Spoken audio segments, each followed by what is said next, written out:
Can't imagine how I'm feeling. You don't understand. You can't admit you don't understand. You can't admit you don't understand. So where did I even begin?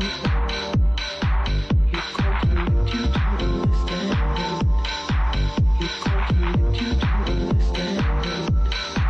You can't imagine how I'm feeling. I can't admit you don't understand.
What up? What's happening, y'all?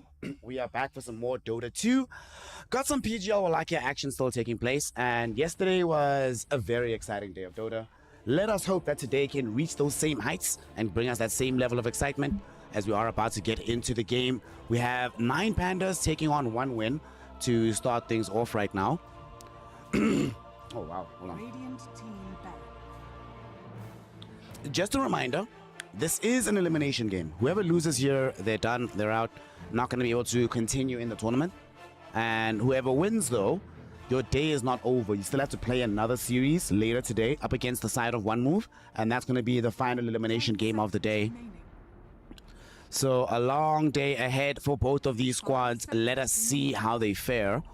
9 Pandas chilling on the Radiant side. 1 win on the Dire with the first pick, which they elected to expend on the Bristleback, having banned out the PA with the Fan of Knives, no Lifestealer to beat you up in the lane, no Tiny for the reposition, and of course no Wukong's Command to worry about.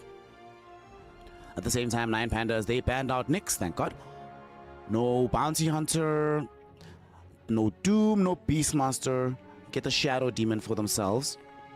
I am kind of surprised that they went for the early Shadow Demon when there was probably still space for the Riki at this point. But they perhaps thought to themselves that, yeah, you know, we've seen this Riki not necessarily doing so well lately, so perhaps it's time to retire that hero. But there is still space for him, right? Because Shadow Demon is presumably the position 5. So certainly you can still get the Riki in the mix. I also love the Shadow Demon response to the Bristleback. Drop the Demonic Purge on his ass, you hold him in position, he can't progress throughout the fight. And now they have the Phoenix, so you can use the Demonic Purge to protect the Supernova if anybody's ever trying to close in on it. One win will have to start thinking about ways to deal with this egg right now. We have seen this Phoenix wreak havoc when he's left completely unaddressed. 5 seconds remaining.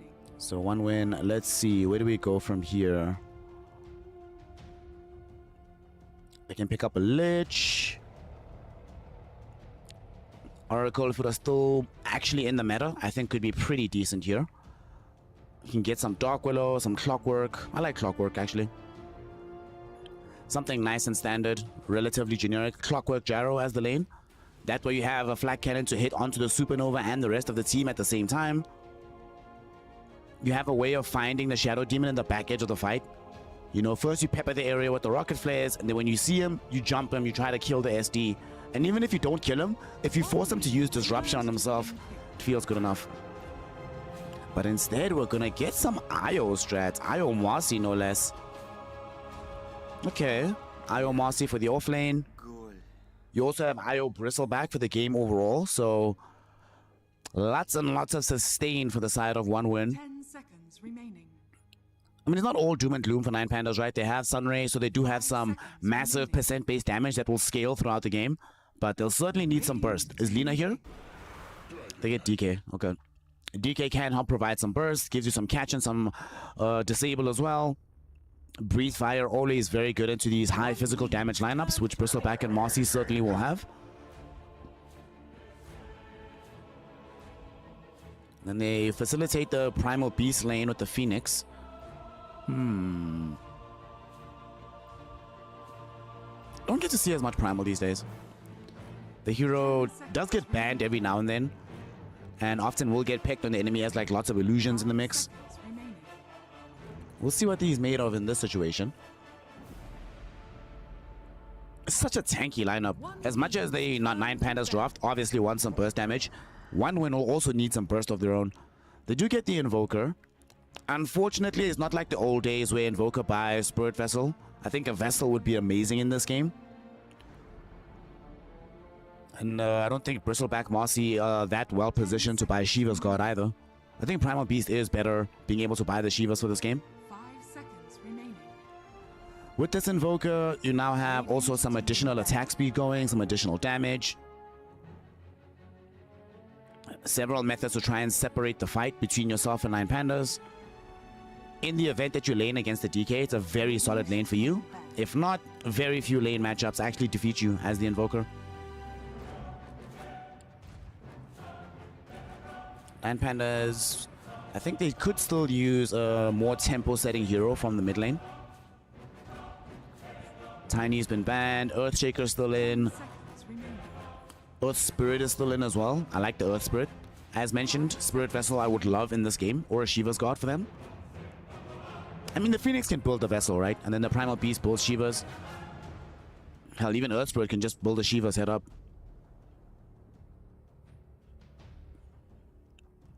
So for one win, they're going to be picking first out of the phase. We need a carry hero. Potentially, actually, because Marcy could be 4, it could be offlane. We see Marcy Io offlane all the time. We see Bristleback Io together. It could be Marcy +1 in the offlane. It could be Bristleback playing in the offlane with the Marcy and they get a +1 for the safe lane. And it seems Lion Pandas don't really have a clear read either. So they ban out 2 heroes that are just strong with this lineup overall. Take out the Gyrocopter for the combination with the Io. Take out the Visage in case they just try to play this overwhelming high tempo kind of lineup. 10 seconds remaining.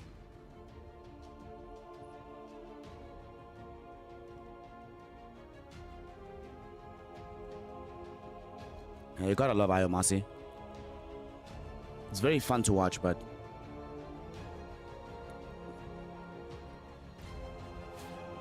I personally would like more damage for one win. Like, I want a proper heavy hitting carry, you know? 10 remaining.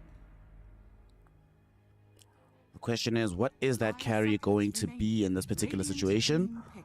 And it's not a carry. The carry is indeed going to be the Bristleback. They get the Disruptor.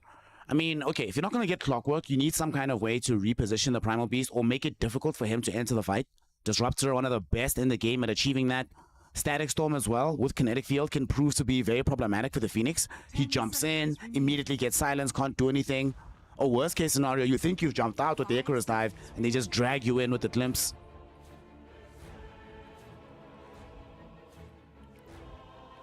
Not the most inspiring damage coming out of the support duo, unfortunately, of one win.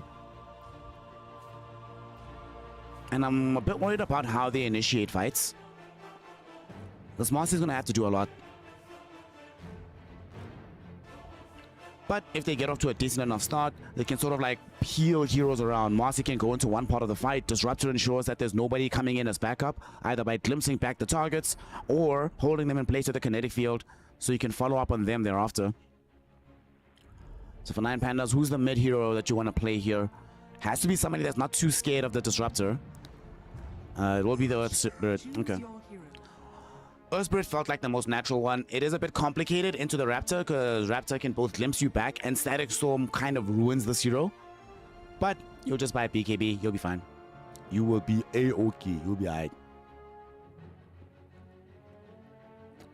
At the end of this draft, what do y'all think? Beetroot Bomb, you say you like Io Marcy. What's your feeling right now having seen this? Oh, wait, there's something I need to change. There we go. Okay, predictions are open. Put your predictions in, put your channel points on the line rather. Let me know who you believe is going to come out victorious here in this game one. I feel like, personally, Lion Panda's draft are just way more straightforward to play. Primal Beast, Earth Spirit can help start fights. Shadow Demon eventually gets a Blink Dagger. Blink Dagger, Shadow Demon kind of ruins everything that one wants to do. They do have an egg hitter in the form of the Marcy, but she has to be the one that gets to the egg with the Unleash. And then you're feeling a little bit bad, right? You're expending Unleash just to destroy the Supernova, not to deploy damage into the rest of the team. I don't know. This Lion Pandas draft, I feel like is just nice and clear to me. One win. You know, I love their draft yesterday, game one that they had against Mavi Jr., the Slaughter game. Epic stuff, but I think they cooked a little bit too much with this draft. I think this is a little bit too much. Marcy's going to have, not necessarily a tough game, but a game with a lot of responsibility. She's going to have to facilitate pretty much all of their fights with them throughout the game. Disruptor as well needs a lot of levels, so we have the maxed out glimpse ASAP. I don't know about this one, guys, but let's see if they can prove us wrong and show us that they actually have something cooking up. That this is simply a recipe that we are too uncultured to understand properly. But let's get into it. Game 1. Smoke up now by 9 Pandas.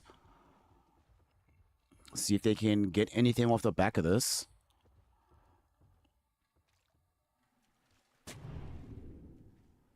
For now, just happy to get some vision for Serenada, who is, of course, the replacement for Erase in the mid lane.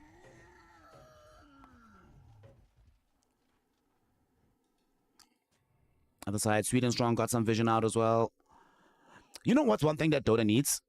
Dota needs, like, you know when you do the inspect mode and you can actually rotate the camera 360? It needs a natural camera rotation.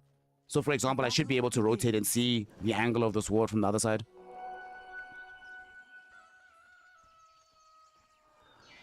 No, would be not that complicated of a feature, honestly. Maybe I'll send some emails about it, as we now are underway. It was a 3-for-1 exchange. In fact, Fishman might be dead here. Trample, he is going to be okay. Does also have that repulsor. Pushing back the primal, stopping him from taking the full max damage of the trample. So, he's fine. He's chilling. He's chilling. Nice little glimpse just to annoy Loopsy a little bit. Just to show them that the spell does work. I think he was hoping that they TP to the lane, but they just walked up. So, a little bit of a waste of mana for Fishman.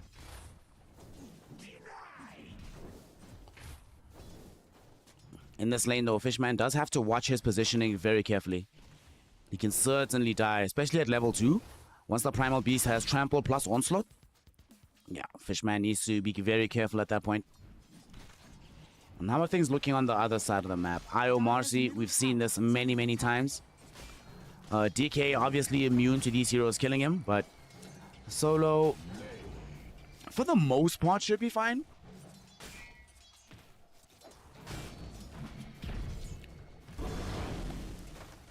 I mean, level 1 is a bit tough, but once you get the Icarus dive, you should be pretty fine. You'll be happy about this. So, just going to be a farm fest for a while, which I don't think is good for one win. I think for them, victory lies in dominance as early as humanly possible. Dispose back V2 just to say hello. Show him that the spell does work. Everything's cool. Still, though, for the most part, I do expect this to be a farm fest, unfortunately. And how is middle looking? Shira Jr. versus the Earth Spirit of Serenada. Invoker, once he starts to pick up these levels, will not just catch up, but should be able to expand the lead over this Earth Spirit. But Serenada's doing the right thing for now, getting as much out of this lane as possible before those levels emerge for Shira Jr.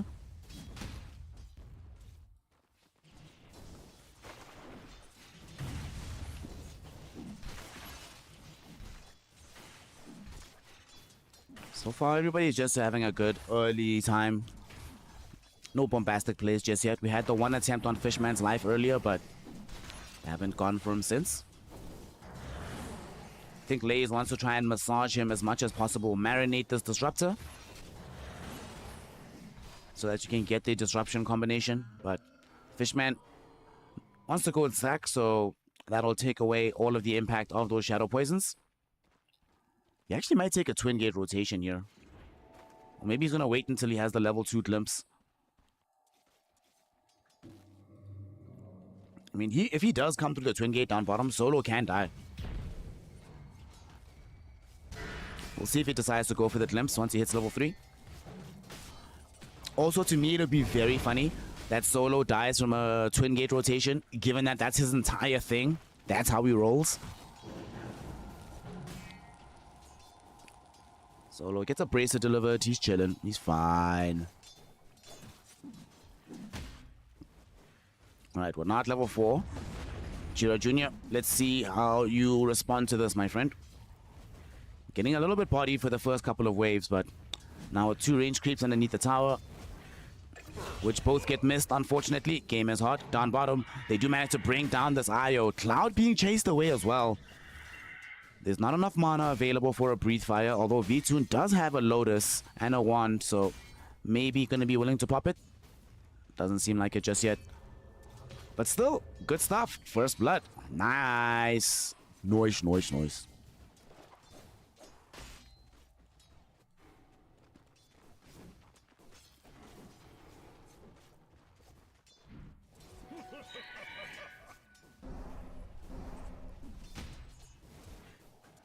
wonder if they're going to be able to make that happen again for themselves.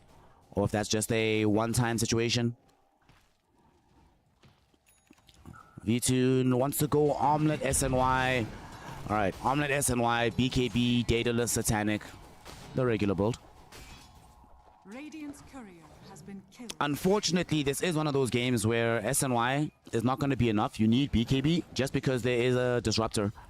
And Kinetic Field, Static Storm... SNY unfortunately does not help you against those. Only the BKB can suffice.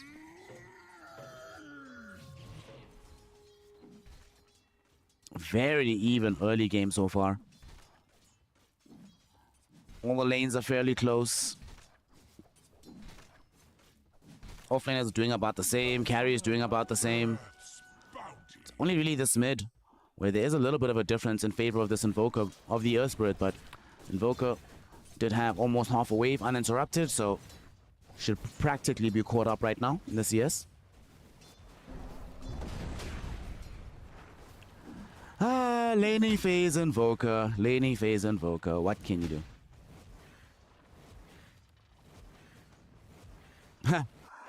The Glimmer meta.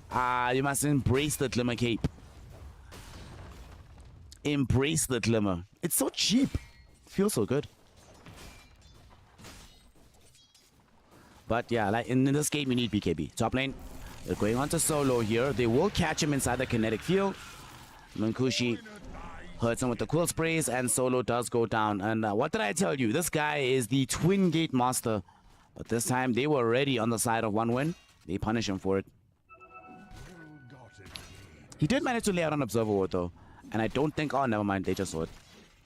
I was about to say, I'm not sure if they saw it. And Fishman wasn't certain. He was thinking about it, like, where did this guy leave a ward? Is it on the high ground? Is it down here? Perfect position.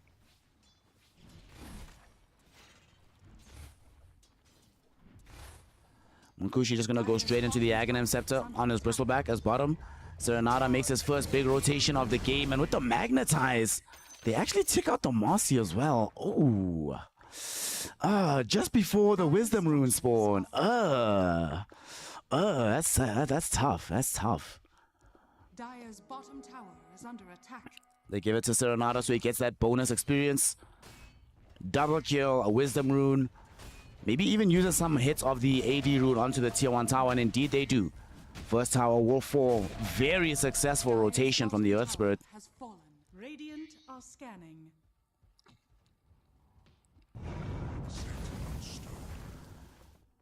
Remember when all the core players were buying Eternal Shroud? I do. I was buying it every game.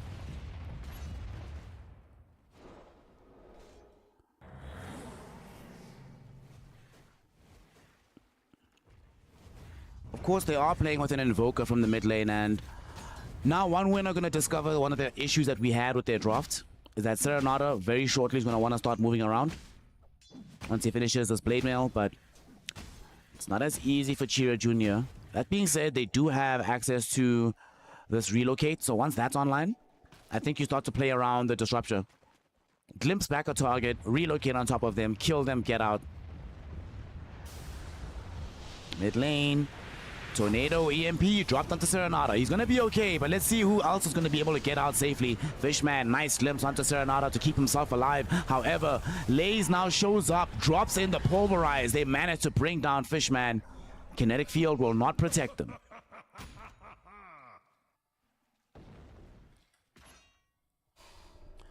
Hey, what's up, gang?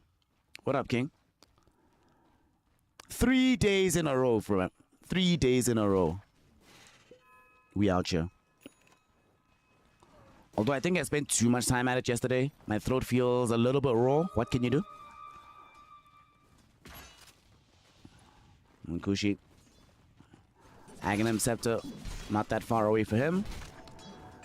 Fishman has been dutifully getting some stacks going. And oh, middle, while I'm watching some farm action. Dire's middle tower is Okay, I need to see that. Let's run that back. I need to see what happened. What happened? Oh, they just did the classic. They rolled onto his ass, kicked him towards the enemy lineup, and he is dead. Fishman came to help, but all he did was cop another magnetize. This game is getting hard for one win. And again, they don't have tools to be able to respond to this. All they can do is just sit back and take it right now.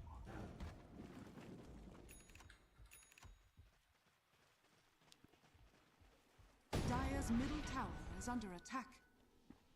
Yo, gang, I have like a ton of water right next to me. Don't worry. I'm certainly drinking water.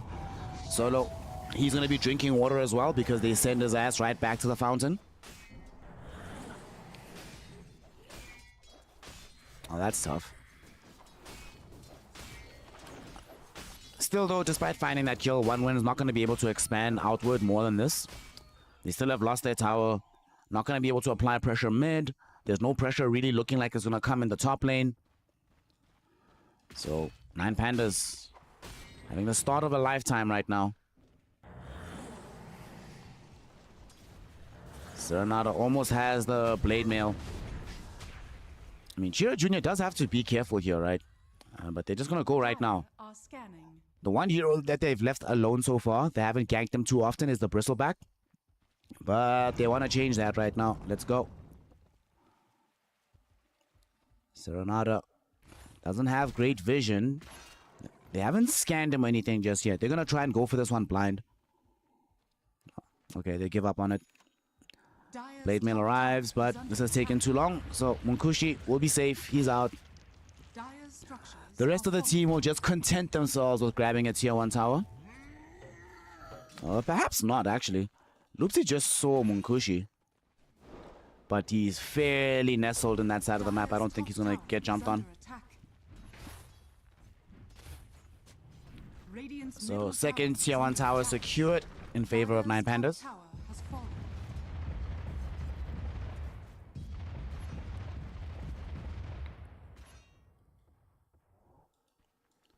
What can one win do? Fishman does have the 3 points into the glimpse. They absolutely want to fight, but they need this relocate. Ayo just picks it up though. There we go. We have the level 6. It's time. Let's go. Mid lane. They jump onto Fishman.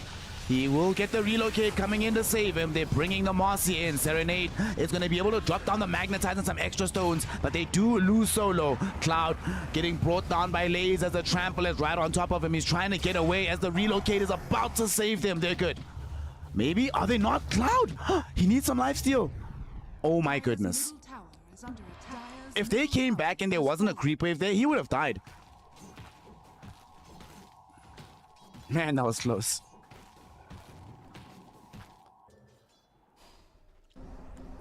Ends up though being a 1-for-1 exchange, 1 win. For them, that does count as a win. They don't lose anything more important than the Disruptor. They don't bounce from him into going to kill the Invoker. And they got a kill onto the Phoenix. You'll take it. Although it is concerning how close the Marcy came to dying. Serenata's going to make this game very, very complicated. Going straight for the BKB so he can bypass the Static Storm of Fishman.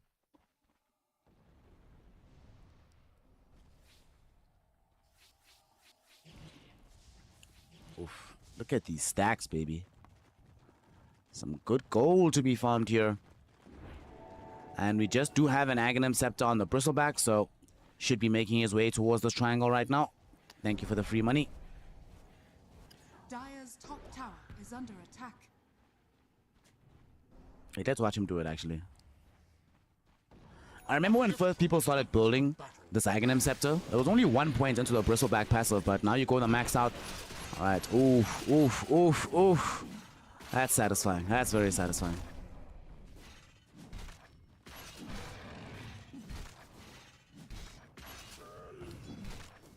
Tons of gold being picked up by the Bristleback. It'll put him onto the 2nd point on the net worth charts, only being surpassed by this Primal Beast. But it is Bristle, so it's not going to take him too much difficulty to start outstripping that Primal Beast as well. Chiro Jr. just making sure to get the Wisdom Rune here. They actually smoke up. Relocate is back online. They've got the maxed out glimpse. It's trying to go and find something. Make them pay on the map. Dire are V-Tune does get scanned out right now, but he's not showing anywhere. And he's trying to play this very safe. He's under vision though. They see him. Thunderstrike is there. They do have Glimpse, but it's not the best one. Glimpse, Static Storm, he's still underneath the tier 1 tower to get the bonus armor. And nonetheless, they're trying to kill him. No, Disruption. Saving his life. Serenade jumps in with the Magnetize onto absolutely everybody. Fishman is falling low. So is Cloud and Sweet and Strong. They bring down Cloud. Minkushi stuck behind the tier 1 tower. V-Tune somehow still alive on the Dragon Knight. Serenada gets a triple kill on his Earth Spirit. Only the IO and the Invoker managed to survive this engagement, but what a fight in favor of 9 Pandas. What a recovery from them, and what a disruption from the Shadow Demon to keep it going, save the DK's life, and turn the whole fight around. Earth's bounty. I love how all of this started. V-Tune was on this exact camp, goes, waits here, gets glimpsed, the whole fight starts, goes back to the camp afterwards. He's chilling.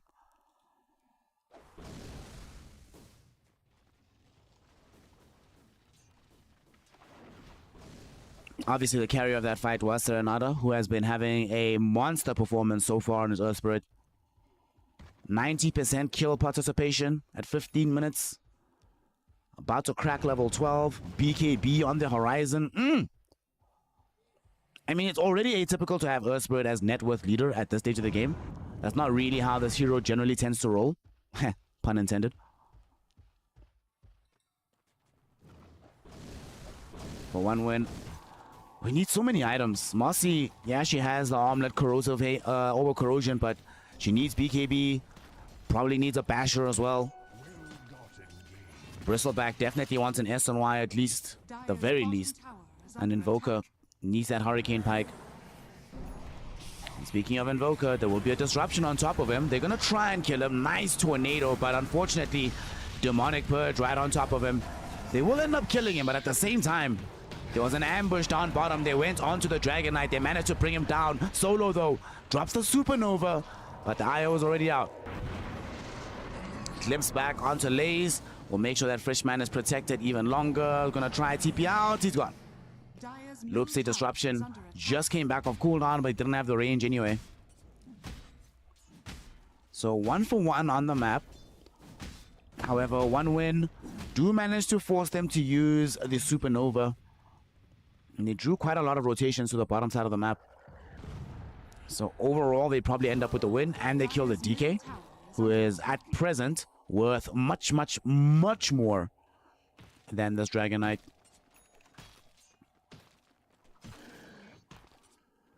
That's the one thing about these fights, is that Laze, both him and the job of Loopsy, are going to be trying to find and kill Sweet and Strong before he gets the relocate out.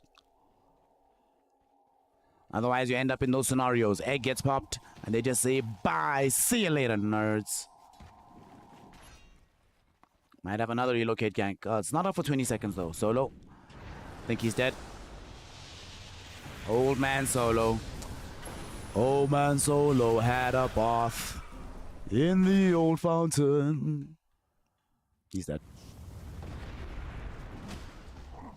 Fishman. We'll get the glimpse back onto Serenada. Unfortunately, Laze is right there with the trample. They're able to bring him down. Killing spree for this Primal Beast. Mech is just kind of an old school item in general right now. Like, nobody really buys mech. You do see it from time to time, but it's not as much a core item as it used to be. Dire are scanning.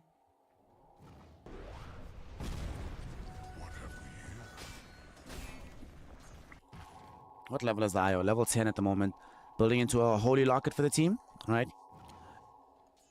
If he's going Locket, he actually might still go back for the mech. But Locket is just so much more effective. Locket, Vlads, I think is probably going to be the build from him. Or maybe Locket Glimmer. Glimmer could be pretty decent here. But I like Locket Vlads.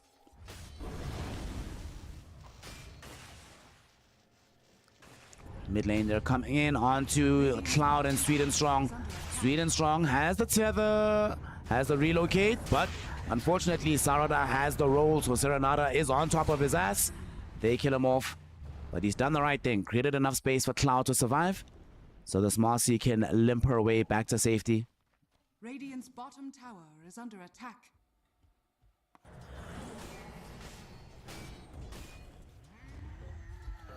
Ags being chosen up by Loopsy. This would be a pretty good Ags game. Into that relocate, get the demonic cleanse. Get some additions onto all of these heals. Now they're smoked up, trying to find someone here. Little do they know Chira Jr. is in their triangle. Radiant Scan will not connect onto anybody, but Fishman gonna come poke his nose out. Sees that there's a lot of heroes here. Lots and lots of heroes. Lots of heroes. Well, boys, I found them. I know exactly where they are.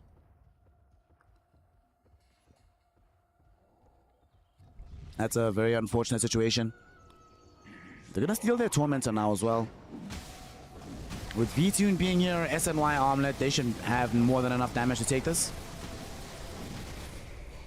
Goes the way of Loopsy. Nice. Nice. Nice.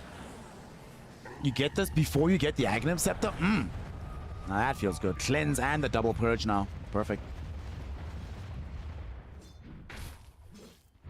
It's a 5k gold lead for the side of 9 Pandas. However, one win have still maintained some of the scaling on these heroes. Cloud has picked up a BKB now. Munkushi in front of him. About to have the SNY available. Sadly, they can't find anybody just yet. This time around, it's 9 Panda's turn to be all the way on the other side of the map. It's only Lays that could be close to them, but you got BKB Blade Mail. There's no way you're killing this Primal Beast. Dire are scanning.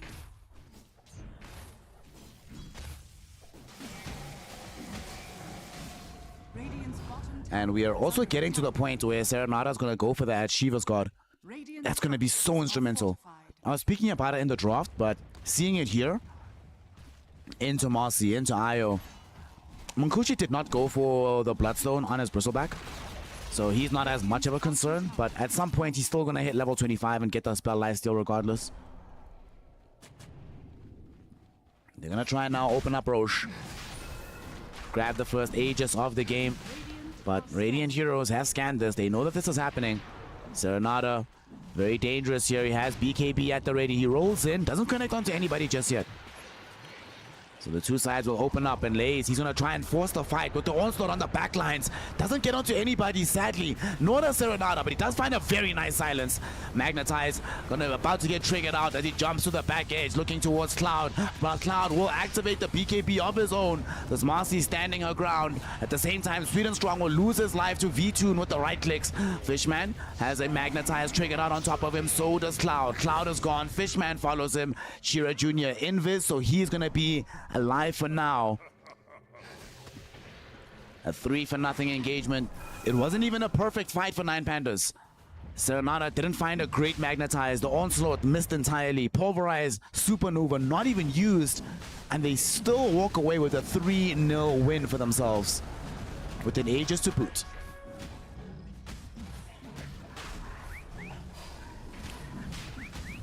This is sort of reminding me of yesterday's series that OneWin had against Navi Jr., where OneWin trounced Navi Jr. in game 1, but it was largely off the back of a crazy outdraft type of situation. Unfortunately, feels like a similar thing is happening where 9 Pandas, yes, they're ahead. They have the gold lead, they have the Aegis, they have more map control, but I can't just shake this feeling that they're not playing optimally. The only person I can't really levy that towards is Serenata. He's been playing out of his skin, but feels like they're not playing as perfectly as they could. Serenata, speaking of which, he's going to get himself glimpsed upon. He doesn't have BKB for another 4 seconds. Lays bails him out with a huge onslaught into the Pulverize. Never mind. Cloud and Sweet and Strong get heavily punished there. Nice tornado, but the Supernova comes first. It's down on the ground. Munkushi pushed in towards it. He's not going to be allowed to escape. He gets held in position, stunned up. They're trying to burn his life away, and they are going to do so. Lays gets himself a triple kill. as the big bad bristleback ends up going down. Just as soon as I was starting to compliment One Win, be like, oh, the fights haven't been too bad, it ends up being an absolute disaster.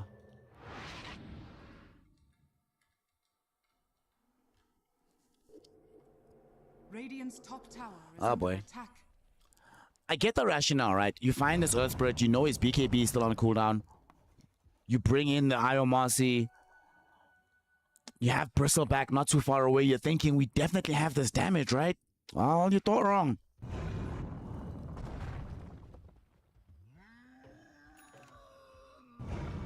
Now we have an Aghanim Scepter for Loopsy. This Ags is gonna be killer. Double cleanse, double purge. Woo! Okay, so you now have to deal with two different targets in the fight that are gonna get perpetual cleanses. Whether it be DK Earth Spirit or Earth Spirit Primal, either way, killing them feels super hard right now. And the signature key point to the strategy is not scaling as much as it was prior. Cloud was actually doing decently in the CS and network department, but back-to-back deaths and pretty rough fights really stymied his progression. Dyer's top tower is under attack. Dyer's structures are fortified.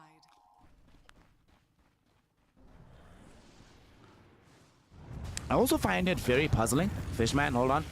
Getting gone on, he's still dead. Oh, dude, the repulsion! Oh, holy based. Nice. Repulsion actually kept him alive. You love to see it. Has fallen. I am somewhat surprised that I'm not seeing... We have SNYs, right? Yes. Which certainly are required into the Nine Pandas lineup. Is under attack. But some of these spells... Are fortified.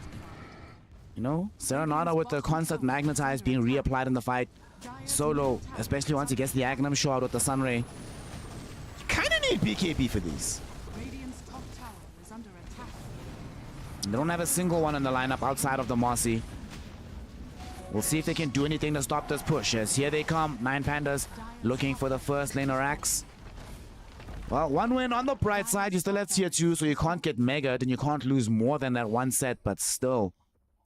They're still not ready to fight. And Chiro Jr., he walked underneath the sentry ward. Oh no, Saws, my guy, you are super dead. Serenata even did him a favor of kicking him away, but he'll nonetheless end up dead.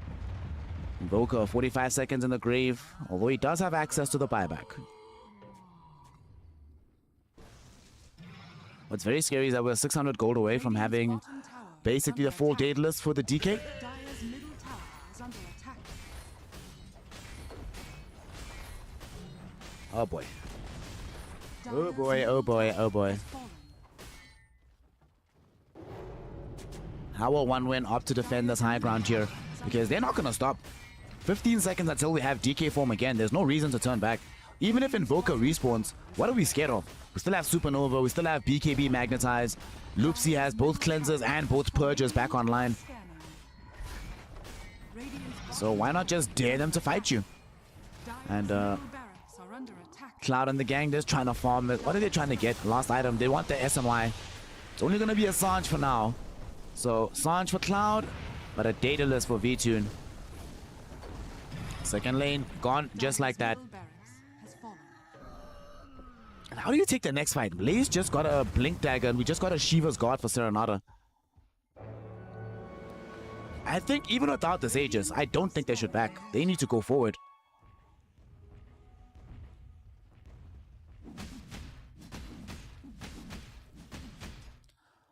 Do need to go and collect this creep wave, which has been pushed in by Cloud from earlier.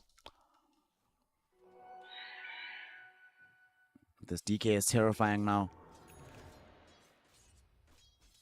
Okay, there's the other BKB. So you definitely needed BKBs in this game, so they get one. He was wanting to go for the Octarine Core first, but... Or maybe the Bloodstone, actually. Somebody on the team probably told him, hey, gang, I don't know about this. Chiro Jr., I don't know about you surviving, my friend. He just dies. Doesn't have buyback as well. Oh, no. Dyer's bottom tower is under attack. V-Tune has ultimate again in 25 seconds. The creep waves are coming. Mid. already been taken, top been taken. We're looking at the barrel of mega creeps. Dire's All right. bottom tower has How do you defend this, boys? Fishman gonna look for the big wraparound. Man, he just needs a little bit more experience for the level 2 static storm. Just a little bit, bro. I don't think he's gonna get it. He actually just might die here. And he does. He's dead. Repulsion won't save him this time around. Will end up losing his life. No Fishman, no static storm, no glimpse, and no buyback. All of a sudden, the tier 3 tower. Not long for this world as V2 inside the base with the DK form. They get the stun out onto the Bristleback. Bristle's just gone. I thought that was a carry. Doesn't even get to activate his BKB. Cloud going in with his own BKB, hoping to try and do something in the back lines, but they know it's a futile effort.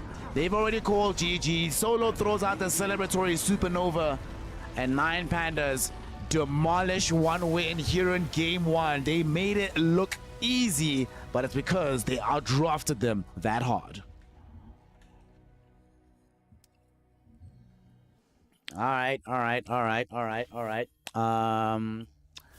Yeah, that was a draft win. That was a draft win. Honestly, I don't think they played their cleanest Dota, if I'm honest, from 1 win. From 9 Pandas, excuse me. I think I've seen them play a lot cleaner, like a lot cleaner than that. But at the same time, you know, I can't knock it. They did their thing. They were out here. They got themselves the W. There was a lull period where things could have gone a little bit south, but they didn't allow that situation. They sat back, they reset, they were like, guys, we're fine. But mostly it was just an outdraft. I feel like this draft is extremely hard to play. I was mentioning in the draft that for 1 win, only Marcy can make plays. And even then, you can only really make them when Relocate is online. She didn't go for the Blink Dagger build, so they were playing purely around the Relocate, which then means that Fishman, our disruptor, was the guy leading the charge to initiate fights for them. Him and Chira Jr. tried to roam around, didn't really work out for them. Munkushi didn't really have much influence in this game. As does Bristleback. Yeah, man, this is... I didn't like their draft at the beginning, because it just felt like for 9 Pandas, it's just really clear how to win this game. But it's really complicated to win this game as 1 win. So I'm not surprised that they lost, and I do hope they go back to the drawing board for game 2. Because, yeah, this is not going to cut it. This is not going to cut it. So 1 win. A team that in prior iterations of qualifiers here in Eastern Europe have often found themselves in the pole position going to the LAN, have been steadily but surely declining in their results. So they need to do something special in game 2. Otherwise, they'll find themselves at the end of the road for PGL Wallachia Season 4. So let's see what happens. I'm going to take a quick break. We'll be back in just a couple minutes for game 2. So do not go anywhere. More Dota 2 action coming right back in. Make sure you follow the channel. Follow. If you haven't done it, follow channel, please, Dondo, follow. Subscribe also, Dondo, please. I need medicine for throat. Subscribe, Dondo, please. I'll see you all soon for some more Dota 2. See you in a bit.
What's up? Oh shucks, it's Snare.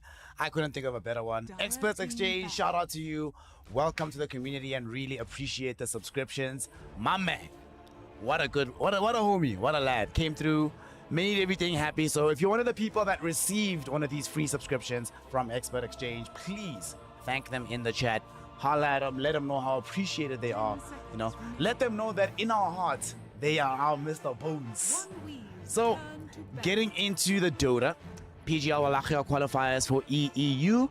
9 Pandas dominated game 1 because they just got a much better draft. So in game 2, that's what I want to see different. I want to see adjustment from 1 win in the draft department primarily.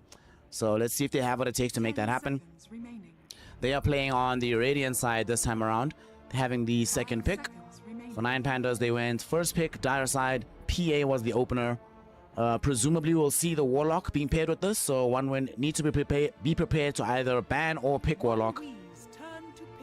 Magnus as well as another great hero to have paired with the PA, so makes sense to ban that out.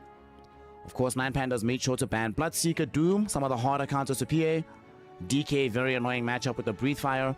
Morphling as well, he steals your form, has 2 sources of jump instead of your 1. And not surprising, 1 win, just go ahead and steal the Warlock away.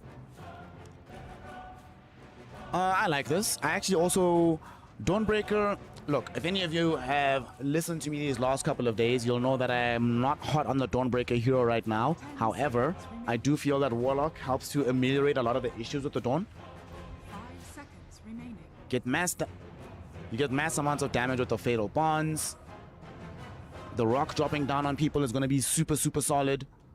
You also have that combination, Chaotic Offering, to set up for Dawnbreaker ult to come down the stretch.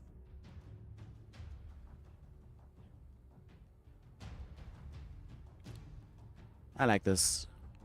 There's also potential for like some other hyper carry to come into the mix. Perhaps they go for the Gyrocopter now. Warlock Gyro is also one of my personal favorite duos.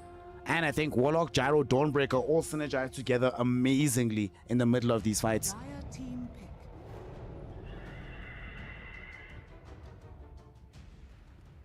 So for 9 Pandas, they will not have access to that Warlock. Instead, they come back for the Phoenix. 1 win, don't really have the best tools to deal with the egg. Actually, now that I think about it, in Dota right now, there aren't that many heroes that are good into the Supernova. One that is available here is the Lifestealer. But even that is it's a bit of a finicky matchup.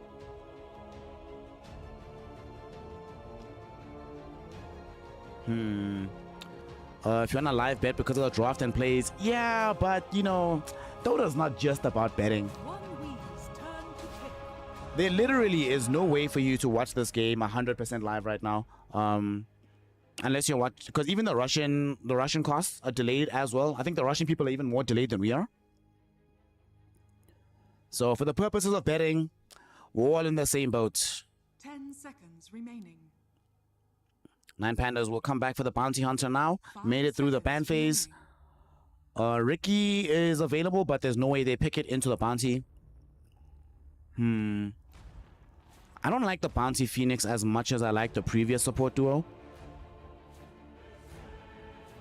I mean, the Shadow Demon gave you some salvation, right? Gave you the Demonic Purge as well. Some way to deal with some of the BKB heroes at some point in the game. This bounty is wholly contingent on the entire team snowballing together. You need to be playing aggressively on the other side of the map, being able to take away all of their vision. And to do that, I think you do need a very high tempo hero in the mid lane. So I'm looking towards them picking Puck or Earth Spirit for the mid. Perhaps even Tiny. No, Tiny's banned. Never mind. Maybe even Ember Spirit, actually. Wouldn't be too bad here. But certainly, you need, like... You can't have a slow hero in the mid lane. I do not want to see them pick Invoker, for example. It can't be Invoker or Sniper or Lina, any of these kind of heroes. It needs to be someone who's on the map, playing Dota. For 1 win, they come back for the Gyro. So far, so predictable from them. Nothing really too crazy right now. Could see them going for Lion or Shadow Shaman. That way, whatever high tempo hero they do pick on the side of 9 Pandas, you at the very least have the instant initiation onto them. Get the instant hex onto the PA as well. A way to be able to burst down this Phoenix before the egg comes out. They go for the clockwork instead. All right, so they want reach. They're not going to put all of the responsibility of starting fights onto Chiro Jr. Some of the load will be shared by this clockwork. 10 seconds. Good hero into the Phoenix. It is a hero that gives you vision on the map. Obviously, you're not going to have as good vision as the team with the Bounty Hunter. But you do get some. You do definitely get some.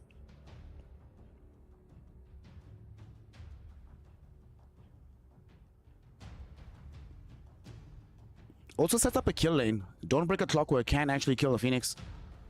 Can't Icarus dive away from the battery assault if you ever get caught out like that.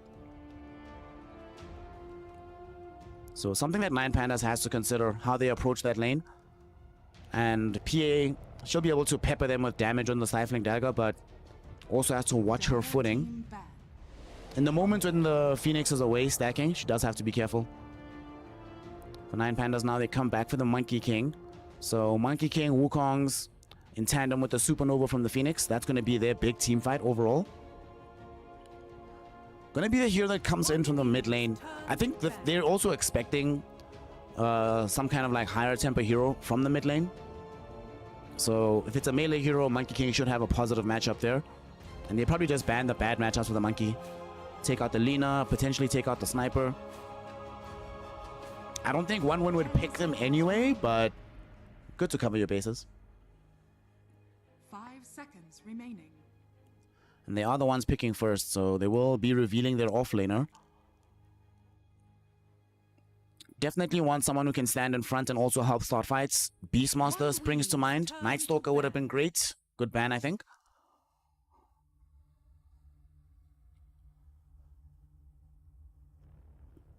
I could see some Centaur. I don't think they should go for like Lycan, Brood, these kind of heroes. Either needs to be a real beefcake who can stand in front, a la some Underlord or whatever, or someone that can help progress the game by playing quickly in tandem with the Monkey King and the Bounty Hunter. I still really like Beastmaster because you also get the Inner Beast aura for the Phantom Assassin, and she always plays better when she has a steroid. Gives you that BKB piercing disable into the Gyrocopter. 5 seconds remaining. Big amounts of damage with the Drums of Slum. Dire team pick. But we'll see. Queen of Pain also not banned out, so that actually would have been pretty decent. Nine Pandas do lack lockdown right now. I think they're going to go Puck for one win. Puck or Earth Spirit. For Nine Pandas...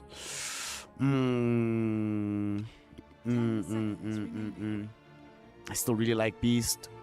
If it's not Beast, Underlord, or Centaur... Mars has completely fallen off in the meta right now, despite Mars Phoenix being a classic combination. No longer is really that solid.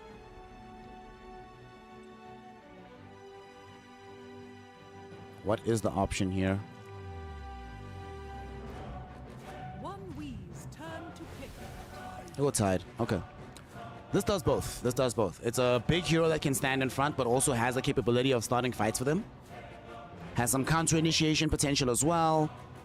Doesn't play as fast as some of these other heroes do. But with the Bounty Hunter next to him, if he gets off to a really good start, they get a ton of gold on this hero. Tidehunter can be effectively become their unkillable stalwarts at the front of the fight. Choose your hero. And one win. Okay, they come back for the Storm Spirit. That's a decent Storm game. No lockdown from the enemy. The other options were Puck, Storm. It was Puck, Storm, Earth Spirit, Ember Spirit. In this particular situation, I suppose Storm was going to have a very decent time with the static slide in the lane. They really have no lockdown for this guy throughout the game. And if he's able to get to the blue hole with the Aghanim Scepter, there's actually quite a lot of teamfight all of a sudden that comes from that. So I think Aghanim Scepter should be a part of the build. I'm not sure if we're going to see him go for the Parasma output. That being said, even if he doesn't go the Aghanims, I think a Shiva-style build could still work really well here. Into the Sunray of the Phoenix, into the Satanic of PA, into Monkey Jingu. Man, this Monkey is going to have a tough time keeping heroes within the Monkey King Wukongs here. Going to need the Tidehunter to level up and help him in that regard. I like one win's draft a lot more than I do in game one. And I actually do prefer their drafts to 9 Pandas here. Similar as what we saw in game 1, I don't like drafts where there's one person who pretty much has the responsibility of opening up the game for the entire team. If you look at one-man's drafts, Clockwork can help with that, Storm can help with that. So even the Dawnbreaker is not too much of a slouch at doing that, right? She can be on one side of the map, and even if she draws attention towards herself, it's still like active space being made. She can not start fights as well, but you know, they have two sources of doing it reliably in Sweden Strong and Chira Jr. For 9 Pandas, man, there's a lot of pressure out onto this Monkey King. My man Serenata cannot afford to have a bad game here. If he has a bad and slow game, who opens up the space? It's not going to be Tide, right? Tides very rarely go for the instant blink dagger nowadays. It could still happen.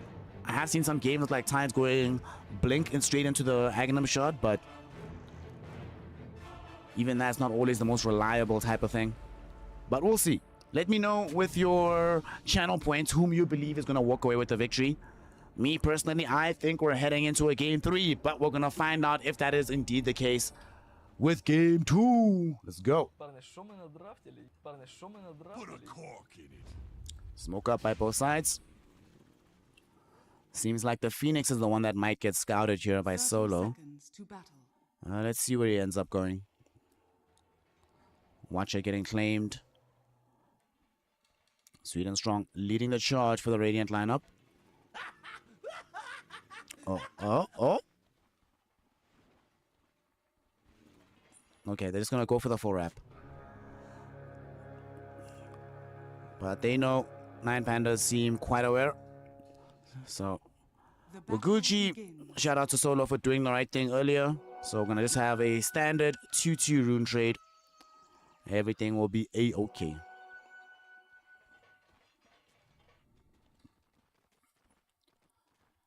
Chira Jr. Not necessarily his best performance in game number 1. So here in game 2, he needs to demonstrate why one winner has shown such faith in him in his tenure on this team.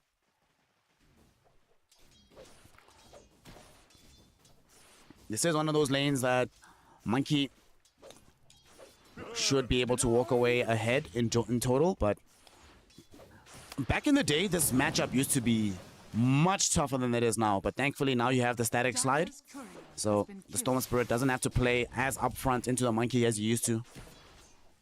I still can't believe this, right? The fact that Storm Spirit, an actual range hero, doesn't have that much more range than a Monkey King. Are you kidding me? Yeah.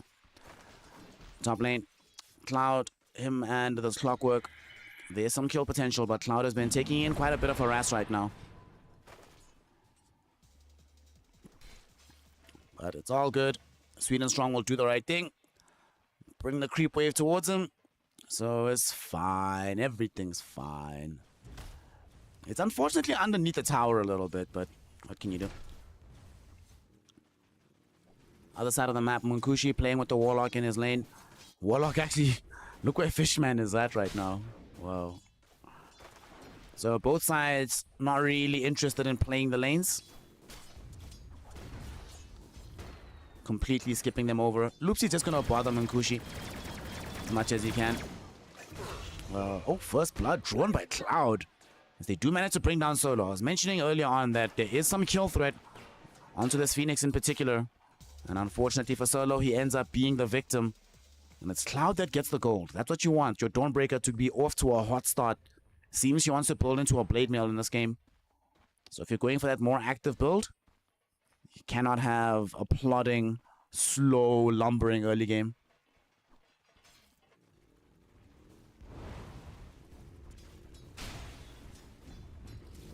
Also, I wonder what Tide's gonna build. It hasn't been revealed just yet what he's feeling in this game.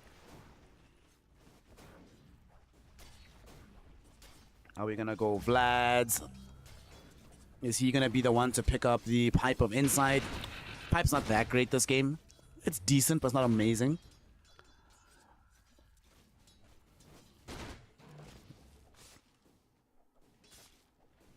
I could still see it though.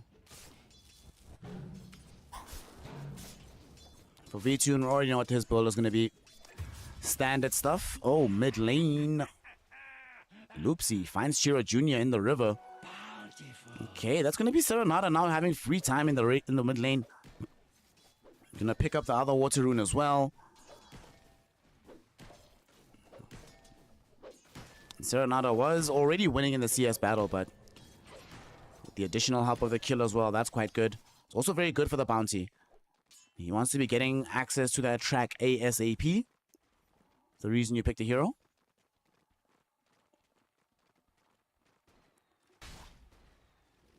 No points into Janata just yet, which Gyrocopter is eternally grateful for.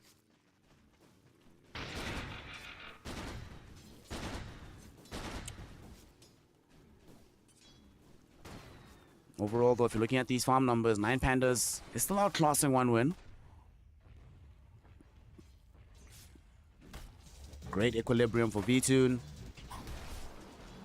Cloud just doing what he can to farm as much as possible before they get aggressive on top of him. Absolutely no way that Serenata is not going to want to rotate to the top lane and try to bring him down at some point. Tower is under attack. And speaking of rotations, we do have one coming towards middle. Loopsy just going to kill the courier.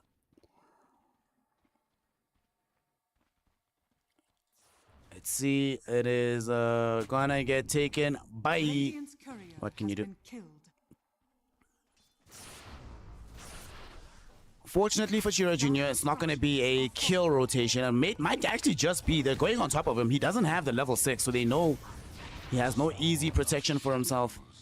They will draw a rotation from Fishman.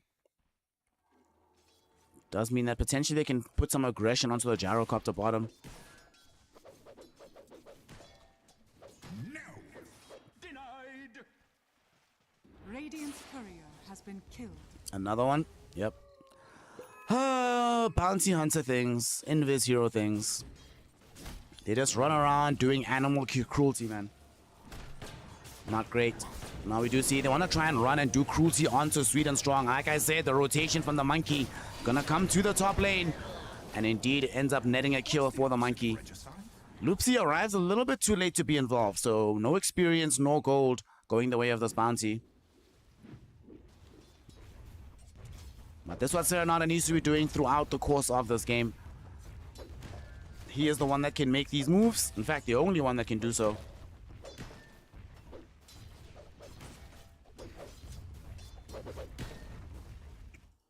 I wonder what Bounty builds this game. Does he go like Orchid? I mean, that would be super cool if he would get to the Orchid timing. Unfortunately, it'll probably take too long. But we'll see. We had a couple of Clockworks yesterday getting some pretty decent timings on their Orchids. Speaking of Clockworks, about to end up in an awkward situation here. We'll see if he has enough in the tank to survive. Blood Grenade dropped down to slow him down. Cloud is coming in as well. Goes in, wants to get the Starbreaker. It only connects onto Loopsy, but it's still enough to find the kill. Serenata now needs to get out of here. Chira Jr. finds the zip forward on the Storm Spirit. Serenata is falling lower and lower. One more right click should do it. Can he deny himself? No, he cannot. Cloud swipes him down. They find the kill. The 9 Pandas. The rotation does not pan out. They end up losing both the Bounty and the Monkey King. Oh boy, that's not supposed to happen.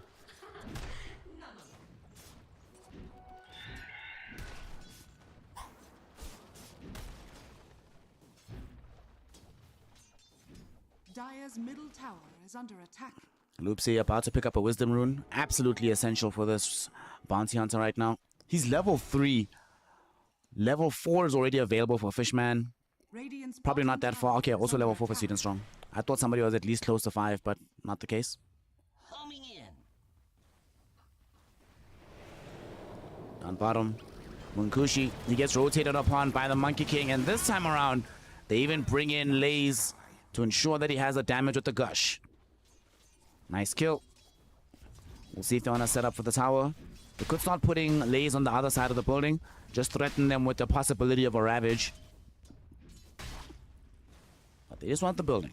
Still hasn't decided exactly which build he's going for. So far, just Phase, Bracer Soaring, just average times as a solo. We've all seen this kind of death happen before.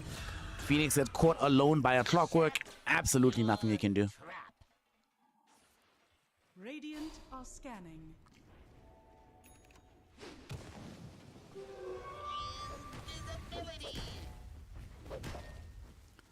Serenata has his Orbital Corrosion. We'll see if he wants to go Echo or Maelstrom. But what he really wants to do is find somebody to kill. They don't have great vision onto some of these targets, though.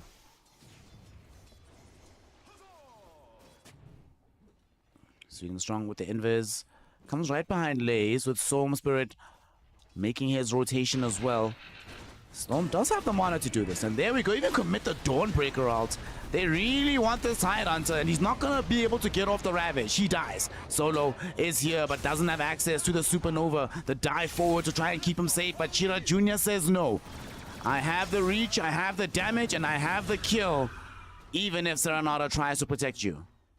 Dire's bottom tower is under attack. He came really close, though, to getting off that Ravage. If that was level 2 Kraken Shell, the Ravage comes out for sure. But one win, take advantage of the timing. They get the kill on the Tide, and they open up the tier 1 tower. Dire's bottom tower has fallen. Serenata, they're going top. They see Sweden Strong. He should die here on this Clockwork. Okay. We'll see if they can also get a tower to try and normalize the equilibrium on the map a little bit.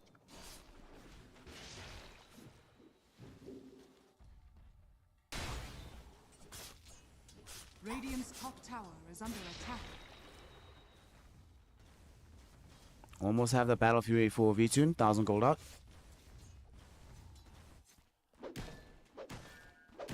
Serenata, we still don't really know what the monkey wants to build for himself. Probably an internal debate he's having as well. Bringing in a Clarity. So presumably wants to pop it and head elsewhere on the map. See if they can deploy the Wukong's command somewhere. And see if they can involve Loopsy again. Radiant's bottom tower Get is those under boy attack. level 6 as soon as possible.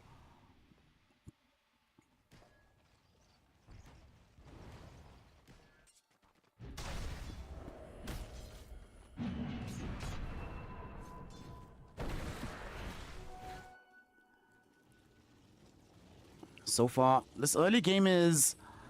I mean, there's been some action, but not a crazy game just yet, you know? Things are still relatively abiding by the script. I do think one win is more comfortable with the situation, though. Dire's top tower is under attack. Gyro has his Chrysalis flying out to him now.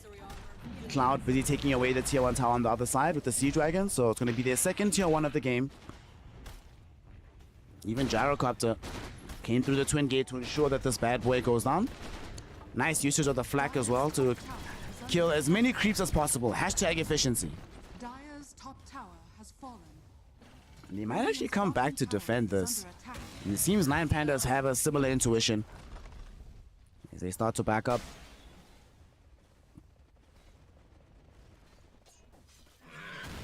He still hasn't decided exactly what he's going to buy next. Does have the casual cloak for now. But him and Loopsy, right with Serenata, trying to find somebody and bring them down. Chira Jr. zips right past them.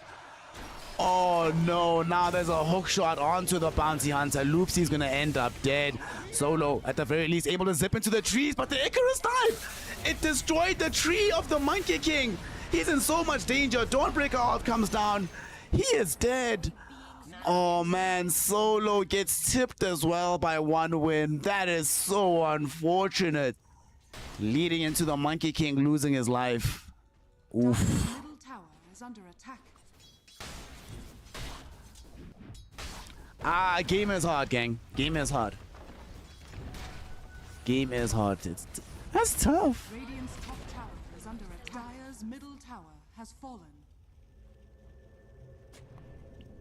Well, now they end up claiming the tier 1 tower middle. Serenata is back, but he's been seen by the Observer Ward. They know that he's here. They're trying to get themselves out with the power cogs. Fishman gonna get interrupted though with the Boundless Strike. So we'll still end up dead. But Chira Jr. comes in to run interference. They get the Vortex out onto V-Tune. And yes, they have lost one, but he got the bonds out onto both the PA and the Bounty. They managed to bring down the PA. Serenata trying to get more with the Ravage onto Lays. Chira Jr. caught inside the cogs. It's his own ally who dooms him. He ends up dead. Now though, there's a Supernova on the low ground. Cloud almost dead, trying to destroy it. Not going to be able to do so. It pops. It stuns Munkushi as well. So this Gyro is going to die. Solo gets himself a double kill. And now Sweet and Strong, he's also getting tipped. He got Chiro Jr. killed. Man, the supports in this game have not caught the memo that Dota 2 does not have friendly fire. Apparently today it does.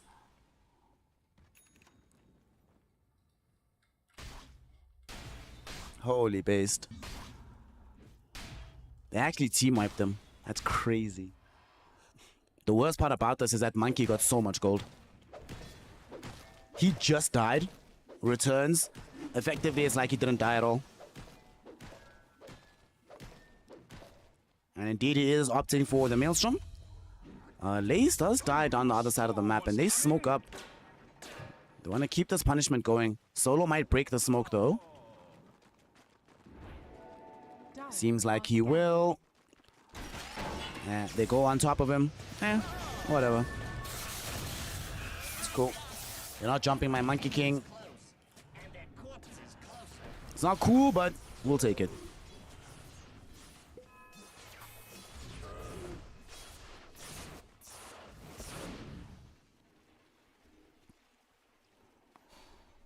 How is our Bounty Hunter doing? Does finally have the level 6 available, going for the Spirit Vessel.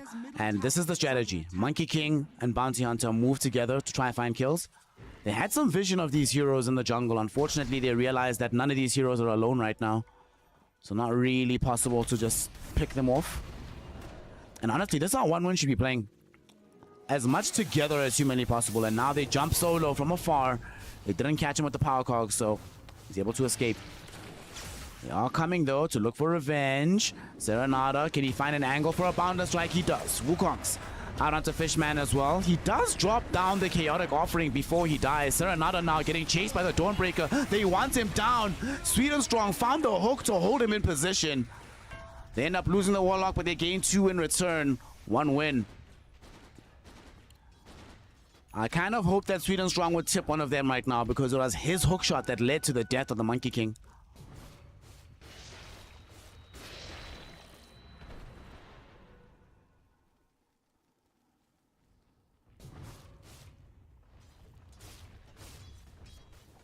Okay.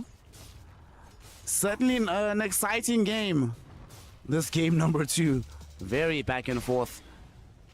On the bright side of that fight, that was our first track kill. So despite losing 2, they probably made more gold than they initially anticipated. Dire's middle tower is under attack.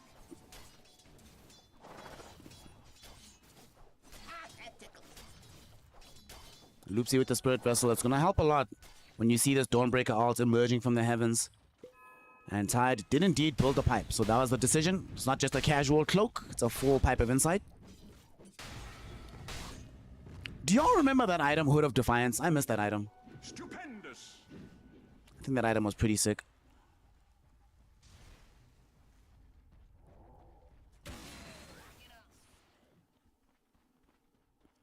2k gold lead for 1 win, but the side of Nine Pandas, not far away from their bigger objectives. V-Tune just needs about 1,400 more gold, just a recipe basically, and you'll have BKB.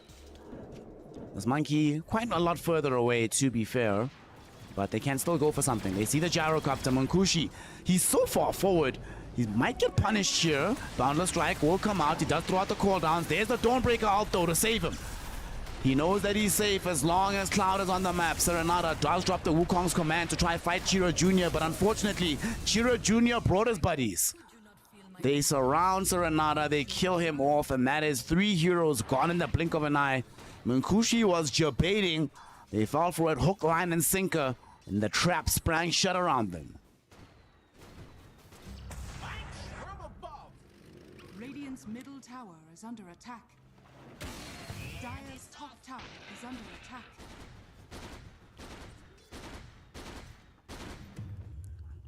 Munkushi is also about to finish his Aghanims. Literally just needs 1 more camp. And then, yeah, man. It's going to be so difficult to deal with. The damage output he's going to have in these engagements. Radiant are scanning. And we're nowhere near being fully fit to fight just yet for Nine Pandas. We need that BKB on the Monkey. essential aspect of our team fight.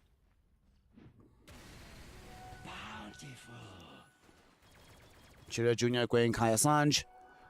We'll decide afterwards if he wants a damage item, a util item like some Hex Shivas, a defensive item like a BKB. We'll see. Personally, I would love a Hex in this game. Student strong. Getting some vision of V2. They might actually want to jump onto the PA. She blurs up Chira Jr. trying to assault her and get her kill. She pops the BKB. That's good enough for them. 9 seconds forced for absolutely nothing. They even make sure that they escape using hook shots. They're afraid of some kind of counter maneuver. I mean, they don't know where the monkey is, so he will only show now after they've made their escape in the top side of the map. Dawnbreaker now has Aghanim Scepter. Time to smoke. Go take a fight. Guaranteed victory with this. And they're about to maybe spot Monkey if he retreats back underneath this Observer Ward. Let's see which direction he goes. Okay, goes the safe way. Oh no, V-Tune. They know he doesn't have BKB. Chira Jr. catches Solo first. That's a supernova that gets popped. Solo is so happy about this. He'll happily die for this. V-Tune thinking about coming back. Serenata, he's in, does have Wukong, but doesn't have BKB. This is actually not a safe place for him to be at. Fatal Bonds being dropped with Chaotic Offering. Dawnbreaker ult comes down, and unfortunately, he's still bonded. So he will die as the call down flat cannon eviscerates, lays on the back edge of the fight. Loopsy sadly also ends up dead to the rocket flare. Another 3, make that 4 in fact, dead on the map in total. The Solo did die technically before that engagement kicked off. And what are 9 Pandas doing? Solo should have just been ecstatic. Guys, I died, but none of you are gonna die. Get back. They decide to re-engage and they get heavily punished for it. Dire's middle tower has fallen. Also, clearly the bounty experiment has not worked out for them. I believe they found 2 track kills the entire game.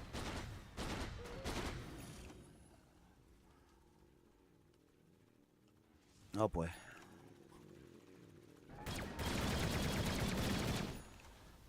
They're gonna smoke up right now though.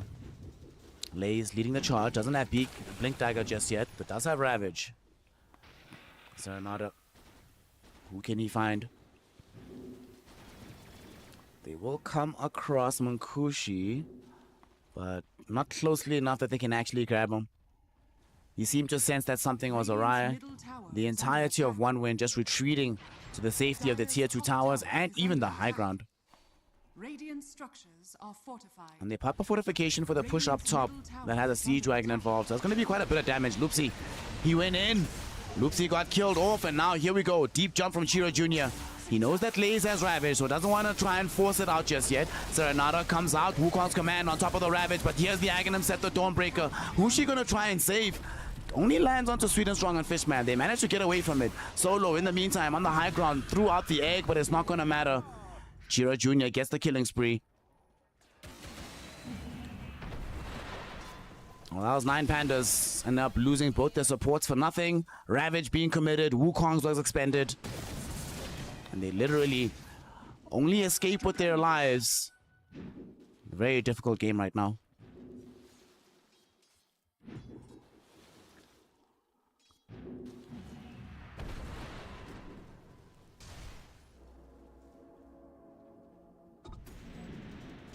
Loopsy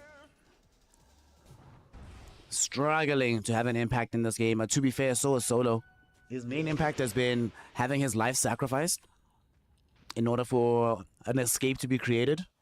But perhaps now things can change. Blink Dagger now up for Lace. Just has to wait 90 seconds. This is part of the problem with Tide, where he's the one that needs to also play an initiation role. Blink Ravage is not reliable. You need the Blink Aghanim shot, so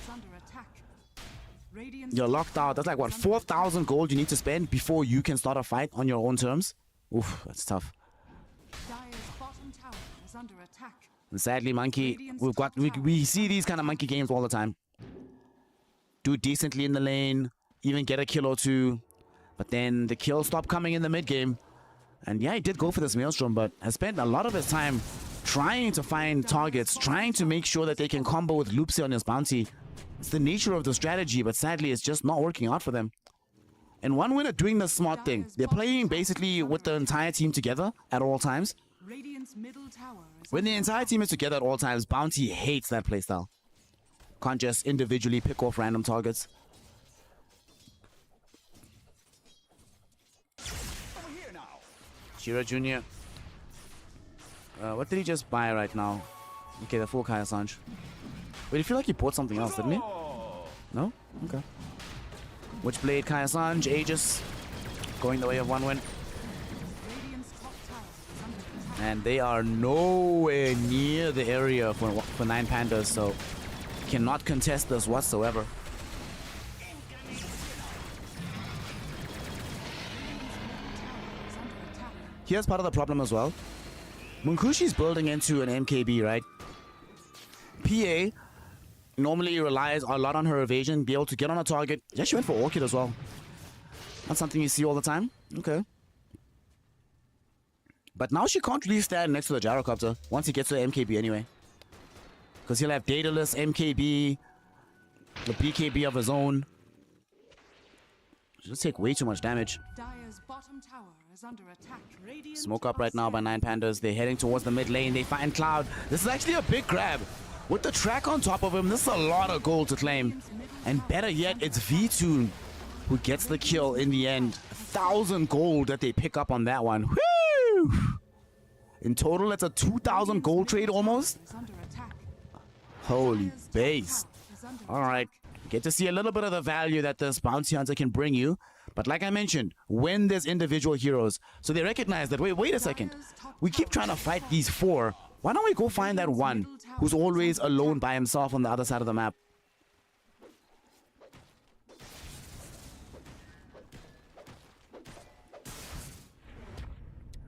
Speaking of on the other side of the map, OneWin. On a smoke up through the Twin Gate.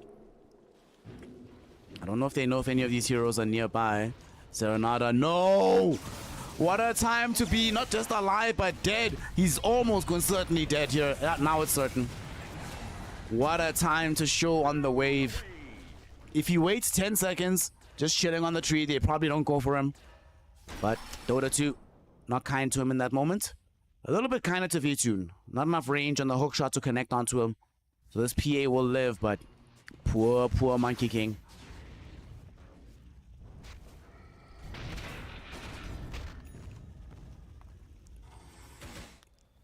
They do finish off the Bastion now for the PA, but that does mean that she will not have buyback. So this Aegis push, it's happening with the Chaotic Offering Golem, with the Upheaval Imps being summoned as well. This is so annoying. Homing missile flying towards Lays. Should be able to crack in through it. But Tier 3 tower does not have Kraken Shell. It is fortified for now, so it's being held alive. But they still seem insistent on taking this. Serenada throws in a Boundless Strike. Loopsy needs to start throwing out these tracks. Gets one onto Munkushi. And they will be able to stop them going higher ground, at least for now, but still a Tier 3 tower practically on its knees. But sadly, just outside of deny range. It's unfortunate.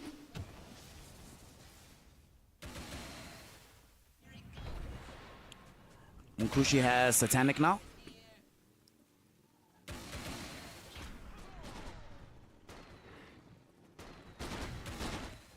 On the bright side, they do have a Vessel on Loopsy. So that can help somewhat after the BKBs fights. They will be able to bring him down, but for now, V-Tune smoked up with Solo. Solo does finally have level 2 Supernova. And they want to use it. Top lane. Serenada barely able to get himself out. They do steal the amplified damage rune as well for V-Tune. That's going to be pretty pog. Munkushi on the high ground. They've already taken the Tier 3 tower. Looking for more on the backside though. PA able to just quickly get the assassination onto the Clockwork. Loopsy, can he escape away from this fight?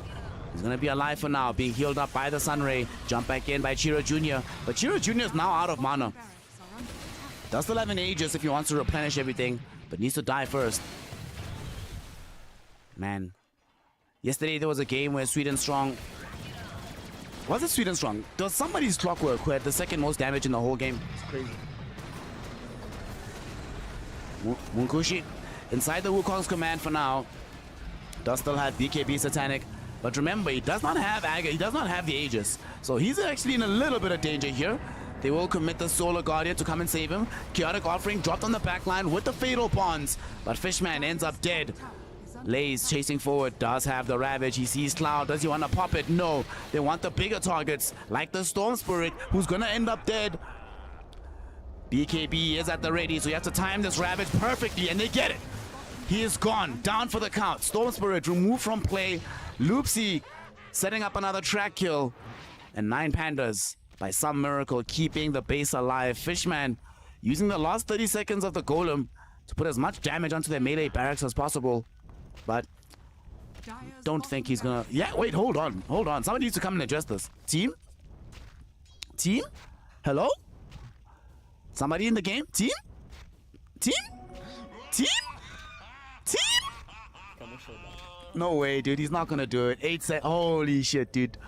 Oh my god. Oh, he did it! Yo, Fishman God. Fishman God, baby. Fishman God.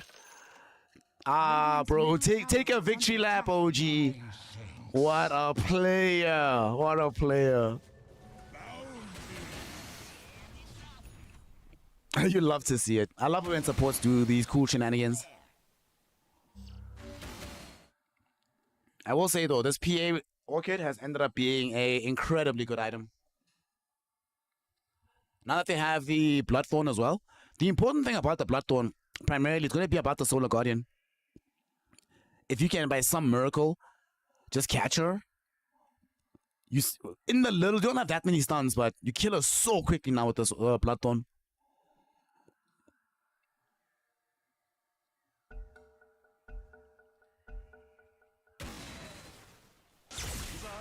And to make matters worse, it also disables the evasion from the Solar Guardian. So whatever target is getting gone on, you can actually kill them with the right clicks. Next up is Basher. Yo. Listen. 9 Pandas. They can actually do this, yo. Their drops gets very scary with these heroes. I still favor 1 win late game, just because of the synergy of all of their spells, but... You would be a fool to underrate the power of late game PA, late game Tide. They force a BKB out of Chira Jr. Another usage of that Bloodthorn. Nicely done by 9 Pandas.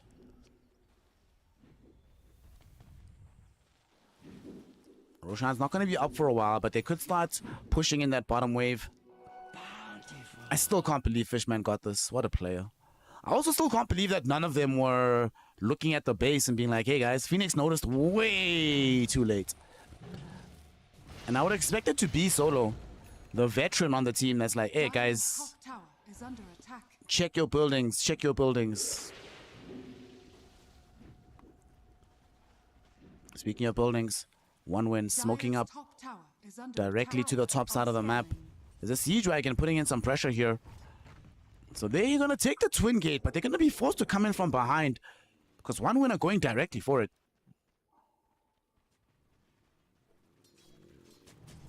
Oh no, Phoenix, Solo. Solo is going to show. They see Solo, he's dead. He dies before the main fight starts, he doesn't have buyback. We'll see if they still want to pursue this fight regardless. Loopsy will drop down the first track. They pop the dust, it's in the wrong location. V-Tune jumps onto the Bryrocopter. They want this kill, they have the Ravage, but the Solar Guardian providing too much heal. Pops a BKB now. Solar Guardian stun onto Serenata. Serenata will die. And Lays just trying to TP out of here. Not going to be allowed. The Power Cogs push him onto the high ground. He is going to be left behind by his compatriots. The double kill for Munkushi. I'm astonished they decided to take that fight despite knowing it was going to be 4v5. And they rightfully get punished for it, and now they're going to lose another lane of racks.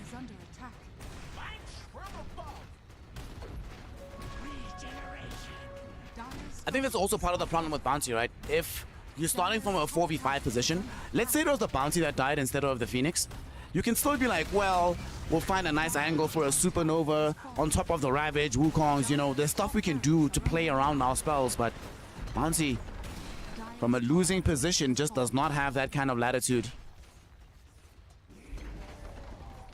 The delay is 15 minutes, exactly 15 minutes.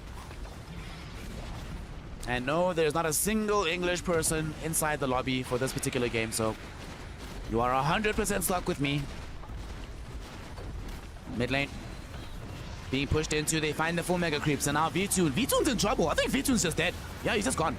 You can't fight the gyro right now. The gyro's too strong. You can't stand next to the gyro even. V-Tune learns his lesson. He will contemplate his failures within the fountain. They will be able to also destroy the supernova, secure game number 1, and take us into a decider. 1 win. Make it interesting for this elimination game here on this day. Dire's middle tower is under attack. Your favorite caster? Oh, I appreciate that, gang. I appreciate that a lot. I really appreciate that. Who's my favorite caster, actually? Probably Fogged. Fogged makes me very happy to listen to. Like, yeah. On the mic, I think Jonas is actually... He's pretty goated. He's pretty high up there. So, 1 win. Come away with the victory. Again, not a surprising one, because just like in game 1, the team with the better draft won. 9 Pandas' draft. Again, we saw the same issue, right? Serenata, when things were working, when it was looking solid in the earlier portion of the game, he's bouncing from kill to kill, he's in all the lanes, doing all of these things. But then after some time, it slows down. After some time, the requirement for them to get kills, it requires Ravage, it requires the Supernova, it requires Wukongs. And most of that is due to the fact that, you know, you were basically playing 4v5, let's be honest. This bounty did nothing. Like, literally nothing in this entire game. Barely any damage dealt. Practically never really saw him save somebody. He could have if he wanted to with the vessel. Didn't really end up happening. We didn't see any major... We saw that one big track kill that happened onto Cloud middle, right? That's the only time. And you still would have gotten that kill regardless of whether or not Bounty was in this game. Yeah, Bounty just didn't work. Didn't work. It also didn't help that despite playing with the Bounty Hunter, they're spending most of the time on their side of the map. When you play Bounty, Ricky, Nyx, right, you can't be spending most of your time on your side. You have to be on the enemy side of the map. Their map has to be so small that they feel afraid to make any plays, farm any dangerous camps, because you might just be there, creating the vision and the opportunity for them to get killed by someone else. But yeah, this... I wasn't a fan when I saw the draft. I'm still not a fan now. Yeah. Just too difficult. Just too difficult. I still really think they could have gotten away with, like, a Park and Ember, a different kind of mid laner that's not as uber reliant on some of these early rotations. But still, 9 Pandas have been in this position before, losing a game 2 after having won game 1. We'll see which version of 9 Pandas this is, because in the past, usually it was the case that if you beat these guys in game 2, you would go on and beat them in game 3. But Solo, I imagine, has been spending some time, you know, cracking the whip with the boys, training the team. I think he... I don't know if this iteration of 9 Pandas has a coach. Let me quickly go check. Actually, do they have a coach? Let's see.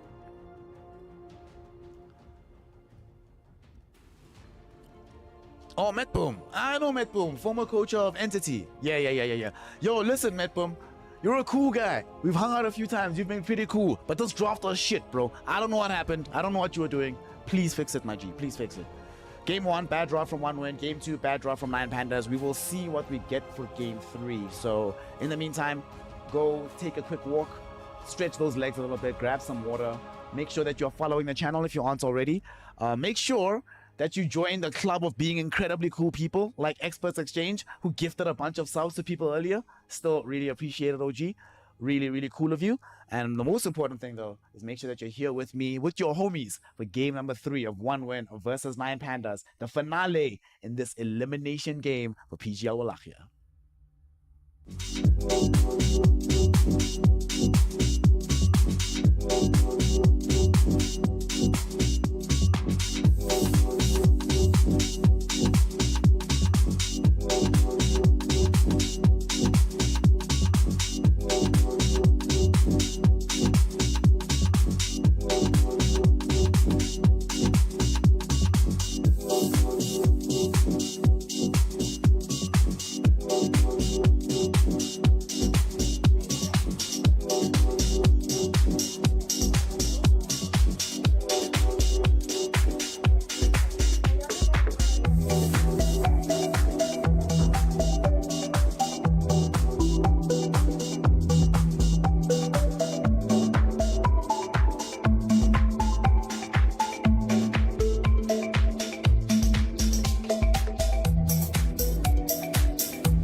What's up? We're back.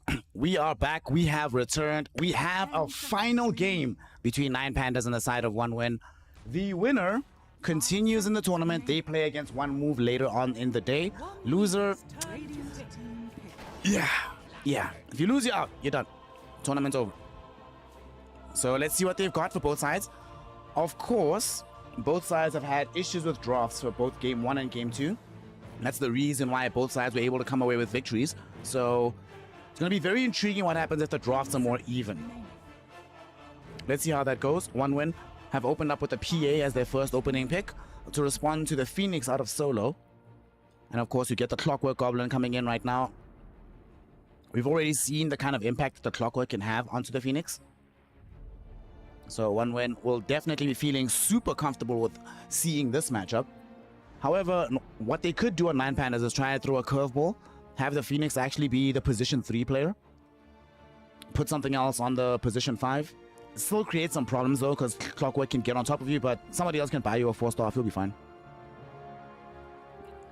First pick was Phoenix. 9 Pandas have first pick overall, so they got the first pick. Deployed on Phoenix after banning Doom, Dawnbreaker, Warlock. And then for 1win, they went for the PA after taking out Nyx, Tiny, Bristleback, and the Alchemist. 9 Pandas, though, still insistent on playing the Phoenix Tidehunter. I can still get behind this as long as the rest of the complements is able to play fast enough to keep up with these. Is able to play fast enough that these heroes' slowness doesn't detract from the overall strategy. So a Spirit mid plus like a Shadow Shaman, a Hoodwink, these kind of heroes. One thing that is frustrating about the Tidehunter is that at some point, Munkushi will pick up the Aghanim Shard. So and then you have to worry about being broken, you can't crack it anymore, you get chain disabled, you just die 100-0. 1W's turn to pick. 1win, they get the Tusk, alright. That's a lot better, A faster hero. We don't see Tusk as much as we used to back in the day, but I think they still definitely want to move around the map. I wouldn't be surprised if they go back for the Monkey King, but this is a much better hero. Doesn't fall off as hard as the Bounty Hunter if he fails to get kills. Still has impact in the middle of engagements. Also gives them the snowball save, which can be complicated sometimes when the enemy team has Clockwork. Maybe you pick Dark Willow now, or you pick ET. I was thinking of Dark Widow, just any hero that can, as wherever you land at the snowball, they can put a spell there before you arrive, right? Dark Widow can do it with Terrorized Brambles. ET can do it with the Echo Stomp and the Splitter.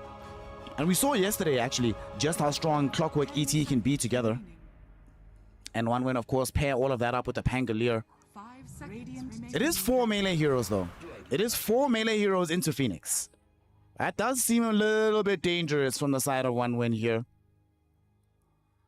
And 9 Pandas get themselves this DK, Breathe Fire, damage reduction onto the PA, some jump, a hero that can play quickly, 10 can play this hero from the safe. I think you actually rather put the safe lane. Put the safe lane, get like a Spirit from the mid. Puck in particular would be really good here. Into Pangolier. Or, oh, Bloodseeker's banned. Okay, never mind. Bloodseeker would have been incredible. Into Clockwork, Phantom Assassin, and Pango. Woo! That would have been nice.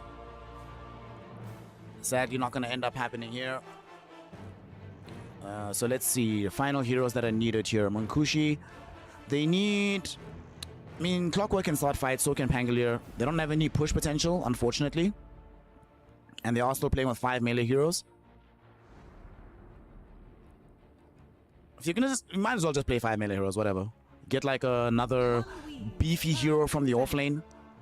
Some Underlord. Timber would have been actually pretty good. I like Centaur as well. But I think Underlord actually fits the bill. 1W's turn to ban. Underlord gives you the roots onto the Tidehunter. Some Firestorm damage onto both Tide and the Dragon Knight. Someone who can itemize for whatever the game state needs.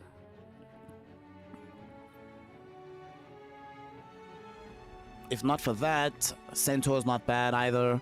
They don't have the best lockdown on the side of 9 Pandas. 5 seconds remaining. In fact, their only lockdown is Ravage, Dragon Tail Stun, and Tusk spells. Not bad, but it's not the most reliable all the time. At least until you have Blink Dagger on the DK. Radiant team pick. They banned the Ember now. So they're covering both their bases. In the event that OneWin decide to shift the Pangolier into the hands of Cloud instead. I mean, Cloud does play a lot of Pango, so it would not be strange whatsoever from them. They pick up the Lina. I actually thought that OneWin could go Lina. Lina could have been decent if they're going to put something mid. But now you have to deal with this Lina. Oof. You can't put the Pango mid anymore. You have to shift this matchup. Pango, it's tough. Tough. But if you don't put the Pango there, who do you deploy into that role? They could go Storm, actually. Still not that much lockdown. It's a hero that can buy the Lincoln Sphere. Gets you right past the Tusk, gets you past the Phoenix. Allows you to actually get to where the Lina is at in the backlines. You open up enough space for PA to catch up. And it would be a shame not to try and get the benefit out of Elder Titan in both directions. Obviously, you have a lot of physical damage, but I want some magical damage too. If not that, perhaps Earth Spirit for the long duration magnetized damage. But Tide and DK sometimes really happy to play those longer fights. Sniper is still in the pool, Invoker is still in the pool. Puck is gone. Maybe you just go Sniper. But then there's just not enough beef in front of you. Things are complicated right now for the side of OneWin. You need a hero that's able to stand in front, a hero that can do some magical damage, a hero that's going to give you some push potential, a hero that doesn't just die immediately if they get looked at the wrong way by Lina, a hero that can buy Lincoln Sphere just in case.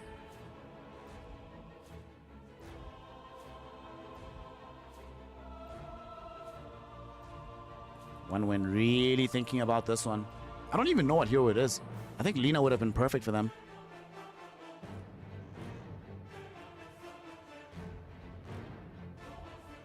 Actually, I think DK would have been better. If they could somehow swap, you keep Lina, we get DK, they would take that trade, I think, OneWin.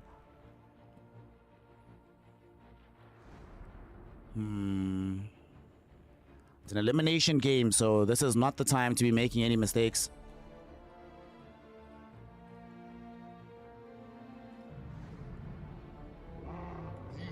Okay. Now select your heroes. They will round out the draft by grabbing themselves a Magnus. Kind of surprised that the Magnus was able to stretch all the way to the end of the draft, but nonetheless, he's here. Off-lane Magnus for Cloud. Pango is going to go mid. He's going to get crushed, but hopefully the game state is good. And I think Magnus does everything that they need except for give them tower pressure. For OneWin to take down buildings, they sort of have to win the fight heads up in its entirety. But they do have Magnus PA. You do have Magnus ET as well. That's a surprisingly, shockingly good combination. Lots and lots of team fight from OneWin. It's not like 9 Pandas are bereft of team fight themselves. They have the Phoenix, they have the Tide Hunter. I think this Magnus actually saved the draft a lot. I was starting to heavily lean in favor of 9 Pandas. Now I still lean in their favor at the end here, but not overwhelmingly so. But I still think they have a very good shot of winning this game.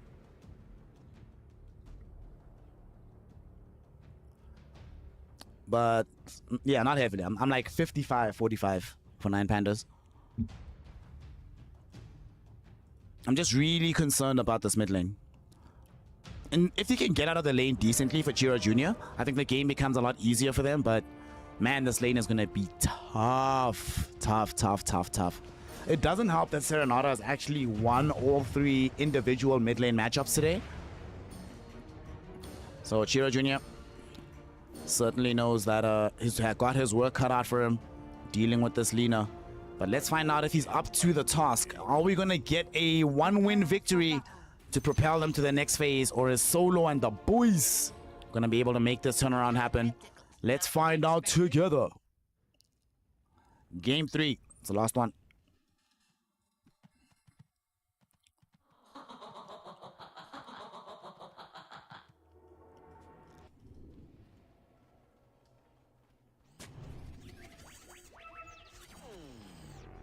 Sweet and Strong on the poise, already scouted by an observer ward planted by Loopsy. And they were not going to de-ward that at all. Fishman heads on the other side, but it's been pinged out. They know where it's at. Loopsy, does he have any sentries on him? He does not in his inventory, but he's having some... Okay, just some regen being sent out. Does Solo have a sentry? He does. Cool. 30 seconds to battle. His team is going to smoke up behind him. He's going to dangle his life by going for the D ward here. Serenada. Okay, they give him the free gold. Nice. Good start. And they held on to the other ward as well, so Serenada will decide where he wants to deploy this. Anime power. Oh, alright, y'all. Make your final predictions with the channel points. Predictions are about to close as we are into our third and decisive game. 3-1 bounty rune trade for 1 win. They did this yesterday as well against the side of Navi Jr. Able to, with positioning, not even taking a fight, secure themselves the trip bounties. That was the game that they won in the upper bracket.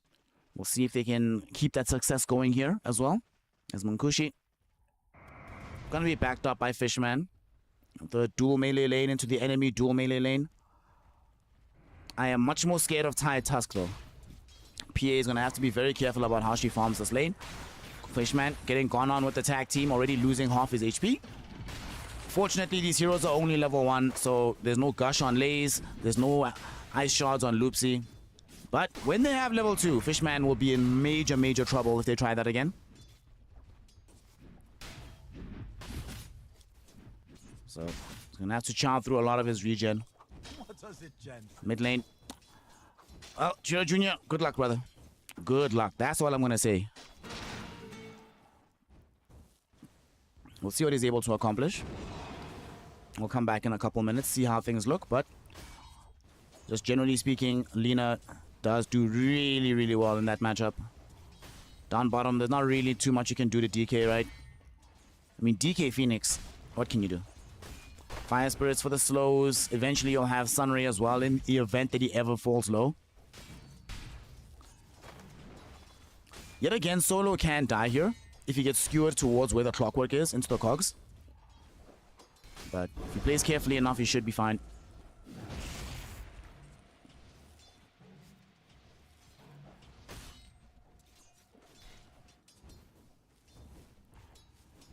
Okay, Lina's just hit level 3, so it begins. So it begins. Thankfully, he does have a bottle. And with Swashbuckle, will always be able to get at least 1 water rune. It's not going to be easy, though, throughout the course of this game. Still, though, doing quite well these initial waves for Chiro Jr.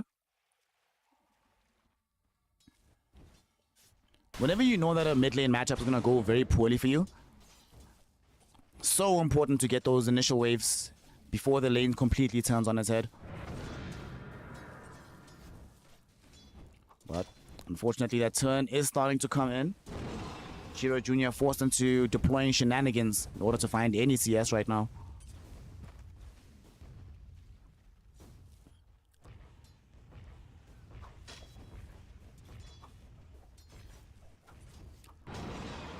Gosh, that's so annoying.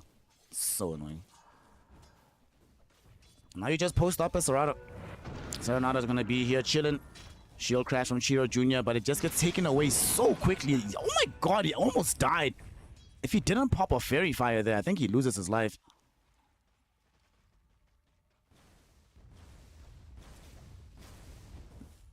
It's tough, guys. It's tough.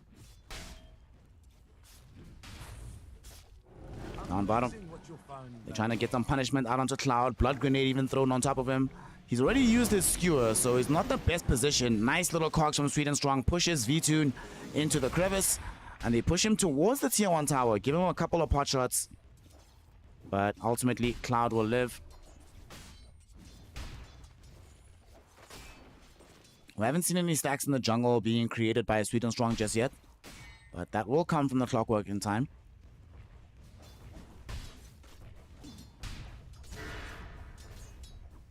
How are things looking in the top lane? Fishman forced to TP out.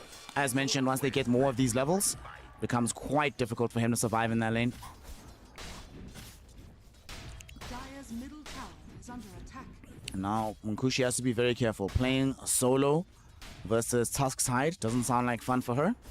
Fortunately, though, the wave is right by the tower. So, life is feeling pretty okay for her in general. Overall, the CS leader on the map. She's doing her thing. Oof. Mid lane, unfortunately, we have to take a look at how Chiro Jr. is faring here. And it's not good. He's almost being doubled up in the CS department.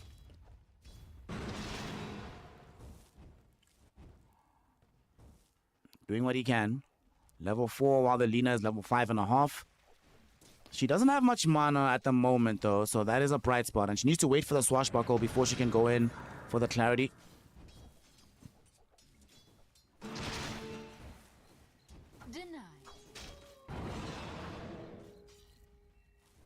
What's she having delivered on the courier? Just boots, alright. I'm very surprised she hasn't popped the clarity. Top lane, the place we expected. Fishman ends up dying to Lays. Nothing really much he can do there. And Munkushi just watching him being like, hey gang, I don't know what you want me to do. All I can do is hit creep right now.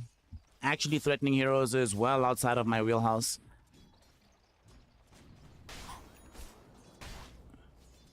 Fishman really getting some decent CS. Power treads available for him. He's been happy to farm with the level 3 dagger and the Blightstone. Taking no unnecessary risks in this lane.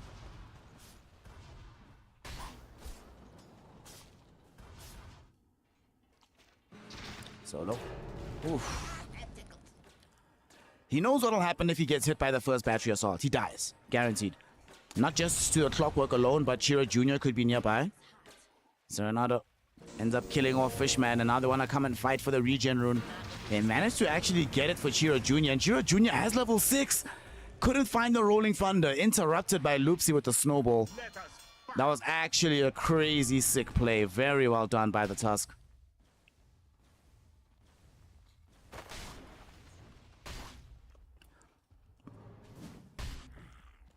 In the meantime, though, they did lose Fishman again, but not too surprising given the mechanics of that lane. Not on my watch. And also, DK just farming.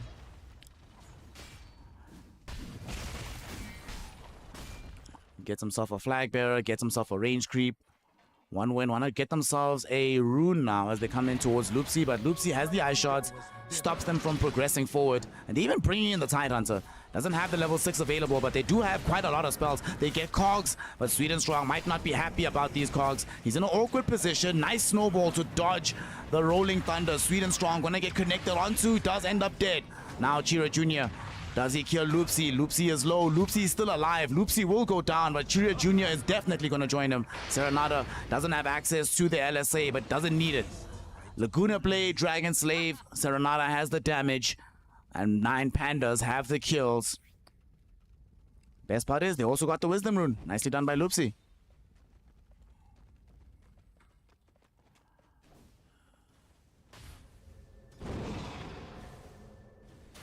Fishman actually might die here.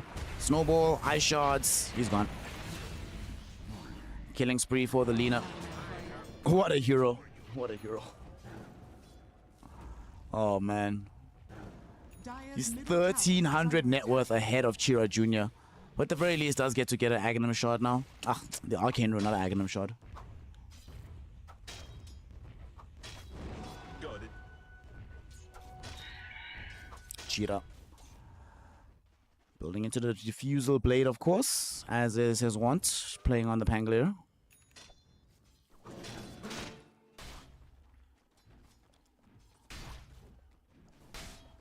Not going so great for the side of one win, except for Munkushi. Munkushi is having a fantastic time. And the great thing about this is Lina, not necessarily the hero that's going to rotate to your lane to try and kill you at the stage. I mean, she could do it with the bots, but we've seen she generally prefers to finish off the next item first. DK is not going to go Blink Dagger, but at some point they might consider a twin gate rotation to put pressure onto the tower.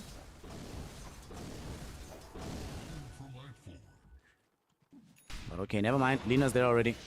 They want this building. Do they commit the Ravage for this kill onto Monkushi? I think they do. I think they do. I think they do. I think they do. They're going to snowball forward, though. No Ravage just yet. Laguna Blade will be out. Now the Ravage emerges just as Shira Jr. TP'd in. LSA does manage to get dodged by the Rolling Thunder.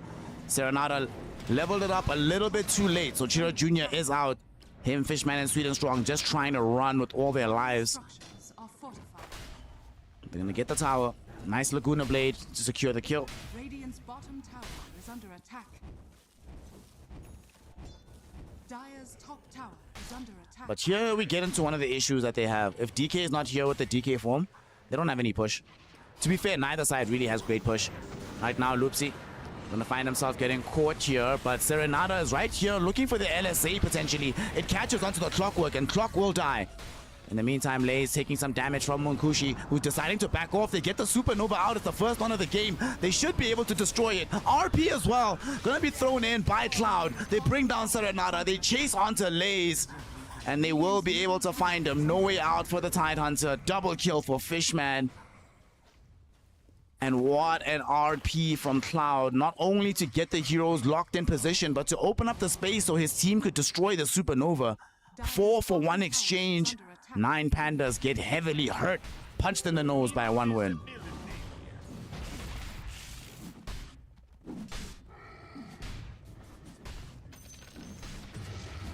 They even tip him again. They're like, bro, you actually saved our asses right there again. Make no mistake, they definitely lose additional heroes. Maybe they get 1 or 2 in return, but there's no way they walk away with all of their heroes still standing if that RP wasn't there.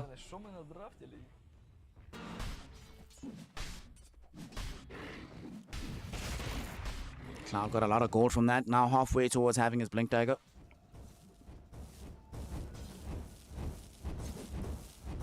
Serenata building the Dragon Scepter. Silly Ags, but what can you do? Part of the game.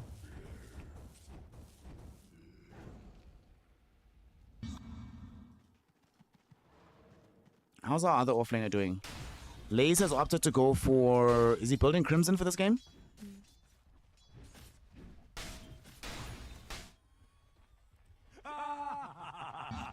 Smoke up. Fishman, Sweet and Strong, and Shira Jr.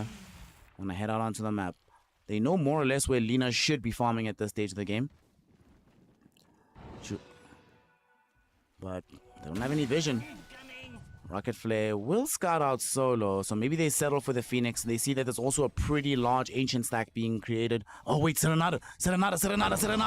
He showed up! He was coming for the haste rune. It got picked up by Shira Jr., so inadvertently, the smoke gank does end up working. Serenata literally walked right into it. And Shira Jr. wants to try and use this haste rune, getting to the top already there very quickly. Throws out the inhibit onto Lays. Well, the Titan is on the way as well, but the main priority is protecting the tier 1 tower. Radiant's bottom tower is under attack.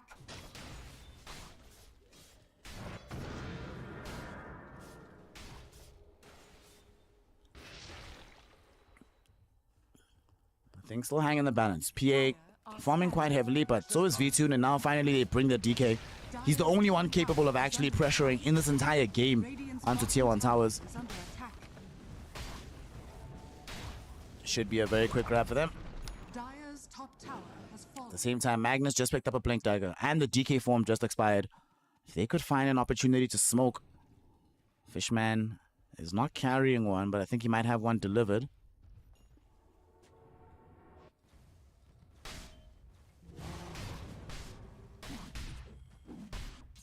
Cloud also seems like he's happy to just farm. He does need a little bit of time to catch up relative to where he was. Tower is under attack.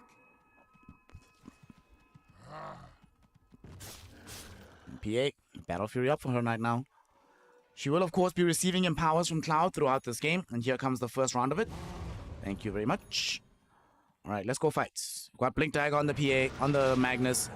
Rolling Thunder is available again. It's time to go make somebody's life miserable. Unfortunately for them, 9 Pandas are thinking the same thing. Oh, Sweet and Strong Gets 2 heroes inside the cogs. There will be a splitter as well. They force out the early supernova. They try to flee. Ravage is thrown out. Only connects onto Fishman. So does the stun. And there's the RP, but immediate save with the snowball from the Tusk. Loopsy, though, taking them forward into the enemy heroes. He ends up losing his life. Lays right next to Chira Jr. Anchor Smash gets a kill onto the Pangolier. Cloud wanted to escape, but he's caught in a corner. Does manage to skewer out of it onto the high ground, though. Dire's middle tower 1-for-1 is exchange. under attack. Tusk in favor of the Pango. Tier 1 tower also being taken by 9 Pandas. And RP, unfortunately for Cloud, the first Blink RP immediately gets snowball dodged. So they still end up losing their Pangolier.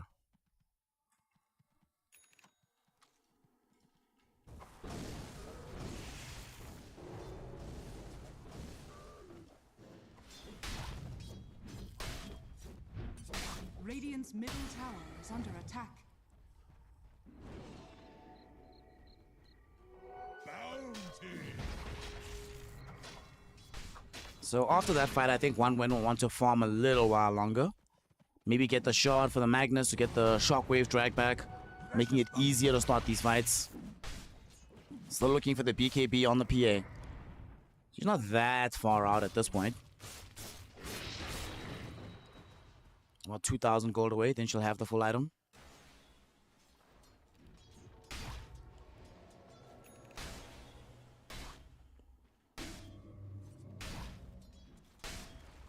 And how about Loopsy just going straight for the Blink Dagger? He understands the assignment.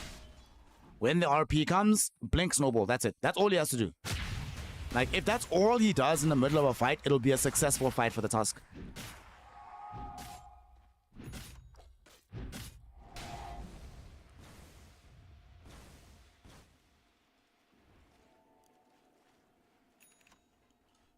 SNY now out on the DK. RP is back, so we'll see if OneWin decides to try and make a play on the map. Several other heroes are playing together right now. And he just got the shard as well for Cloud. Could actually go through the twin gate. They can find some vision with Sweet and Strong throwing in some rocket flares. And they are indeed coming towards bottom. Homing in. Cloud gonna come through the gate. Are scanning. Dire scan will not read anything. Laze is sitting right behind, so Magnus feels safe to make his appearance. The rest of his team pushing in the wave. Radiant's bottom This should tower be a is tier under 1 attack. tower. I don't really envision 9 Pandas wanting to defend this one right now. Radiant So they'll let it go. structures are fortified. Dire's Maybe they middle can start tower applying is pressure under middle. attack. Or maybe they just find somebody who's trying to retreat. Radiant's bottom tower has Sweet and fallen. Strong has to drop some cogs right Dire's behind middle him. tower has fallen. And Chira Jr. getting chased by Serenata. Serenata misses with the LSA. Chira Jr. is on the high ground. TP's out, and he's all good. But DK did manage to take down the tier 1 tower.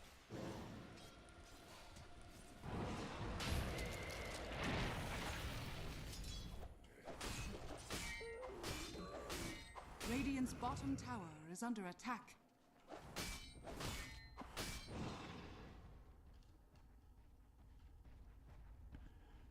Lays.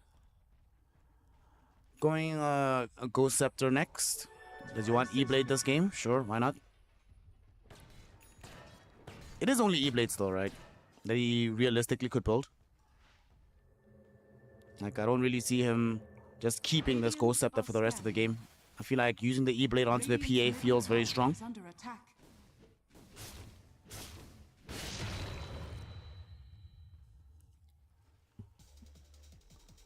So we've got some new neutral items. Grove Bow for the DK.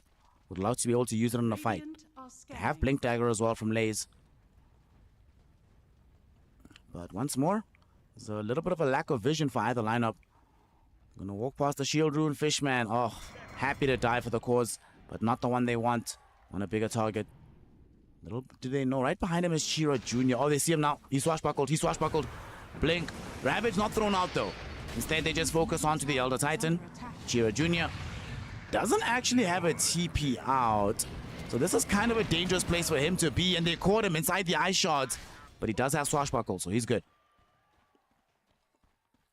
One of the best parts about having PA in the game, sometimes you just think, how do we gank her? Hey, I don't know, guys. It's going to be a bit difficult. But they're going to try for it. V2 doesn't have a blink dagger, so we'll see if he can catch up to Munkushi. Munkushi doesn't have anybody to blink get to either, but he moves past in the nighttime. They'll instead come and focus onto Sweet and Strong.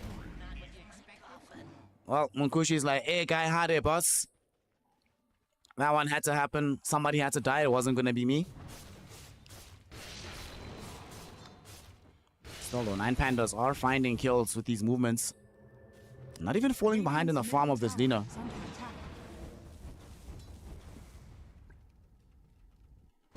Speaking of farm, DK is about to get a BKB as well. Just needs the recipe. So in about 2 minutes, we should be having them fight with BKB on DK. Ghost Scepter should it be available by then? Yeah, it's pretty cheap. However, one win, they want to fight right now. Chira Jr. has Aghanim Scepter.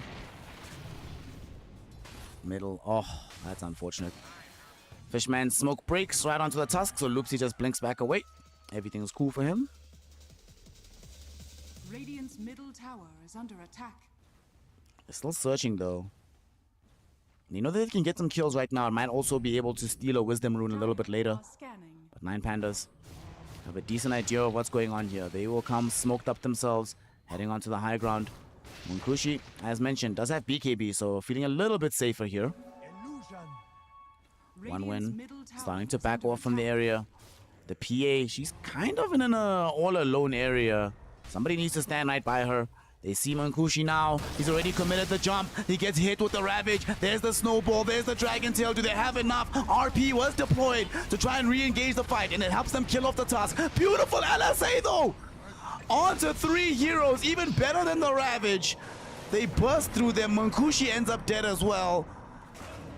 And the Supernova does pop. Doesn't stun anybody. Doesn't need to.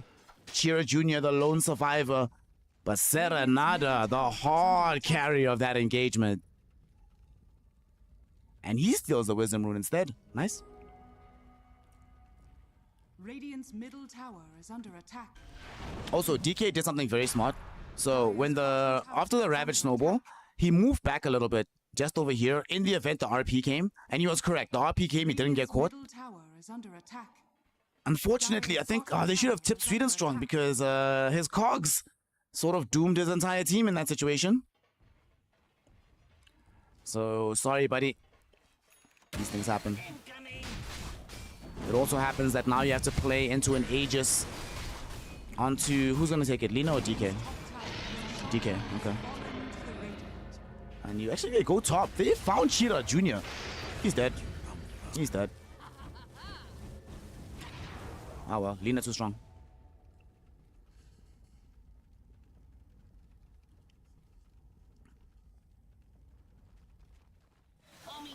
Also, consider how much easier it is for 9 Pandas to get these kills.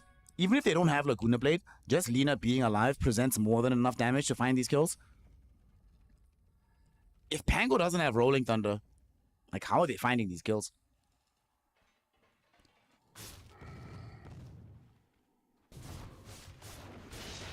PA trying to go into the SNY right now. Needs some status resistance. Unfortunately for her, after this MKB, after this data list for V2, I'm sure he's going to go MKB. Then he'll round it off with the Satanic. Dire's top tower is under attack. Dire's structures are fortified. Dire's top tower is under attack. Tier 2 tower, not long for this world. Not really much one win can do about this. What we can do is try to finish this Aghanim shot. We need the Aghanim shot. We need that break ASAP for Munkushi. Yeah, Lina's innate is something else. It is something else.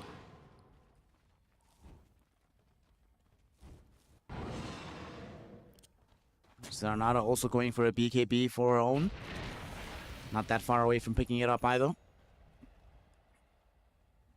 So then, what happens if all of a sudden the only spell that you have that can connect is the RP? Nothing else is working for you.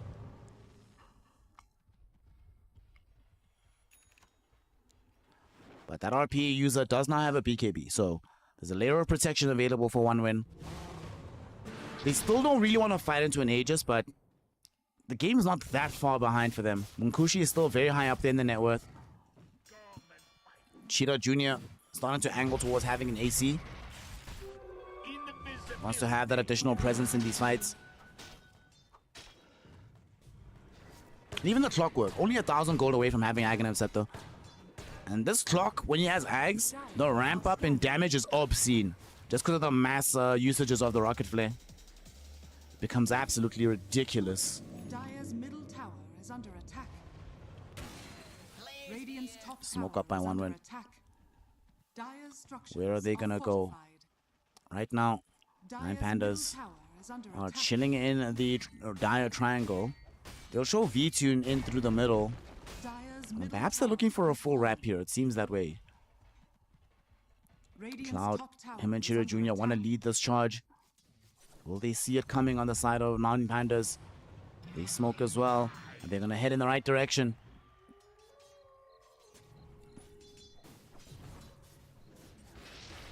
Okay. Doesn't seem like we're going to be getting anything happening here. Both teams are going to miss each other. Do it with flair. Nine Pandas. No jump. Loopsy's thinking about a jump though, but he doesn't have Aghanim Scepter. If you had Aghanim Scepter, you definitely jump and you kill. But without the Ags, I don't think he can kill. Well, never mind, never mind. He can't, but Lena sure can. Huh? She didn't Lacuna him? A rare iteration of Mercy being shown here by this Lena from the mid lane. Radiant's bottom tower is under attack. BKB now out for the Lena. So I have to worry about 2 BKBs, a Ghost Scepter, a Solar Crest on this Phoenix, and Loopsy jumping forward, but Cloud might have debated him. He's very deep inside the base. The Shockwave had already been expended, sadly, and now down to the south. They find Fishman. He just wanted to get a simple D ward, guys. Ends up dead instead. Dire's middle tower is under attack. Nine Pandas. Tier 3 tower now is in their range, in their sights. 9-Tune has half duration left on the DK ult. Wants to see how much he can hurt this thing with his Aegis as well. Decides though that, you know what, if it's a 4-5, why are we rushing, boys? Why are we in a rush? Are we losing? No. We can just win this game, gang. I have bunting for you. Radiant's bottom tower is under attack. Aegis does now expire. And this game is still really close. What does Gaiman say? Gaiman, wow, perfect 50-50. You love to see it. It does feel that way because Fan of Knives is going to arrive soon, and that's going to change everything for Munkushi. Personally, I still think it's favored for Nine Pandas just because of the fact that Lena is high up there in the overall net worth department.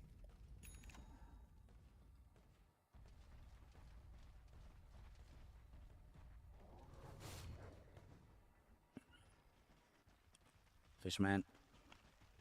Been picked up a couple times in the last several minutes, but he's still out here trying to build his drums, and we still did get the Aghanim Scepter for Sweet and Strong. And so it begins, so it begins.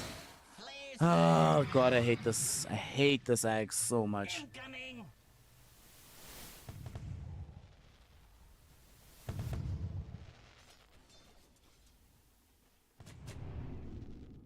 Some vision sneakily planted inside the base. They were smoked, hoping that somebody would come out, but One Win has done a decent enough job of actually dodging these smokes that have come from Nine Pandas.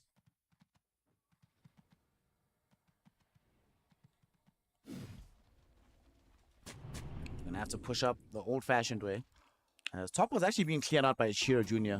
Radiant are So they need to scanning. do quite a bit of work to get these lanes to where they want them. Radiant's bottom tower is under attack.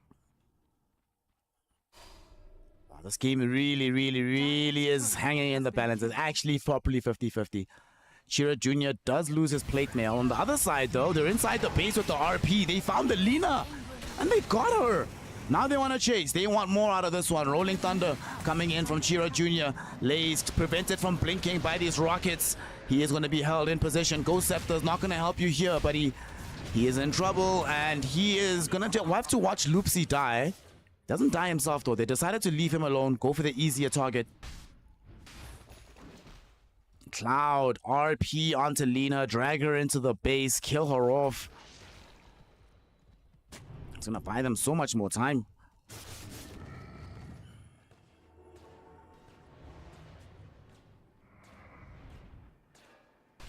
Kushi almost has Satanic.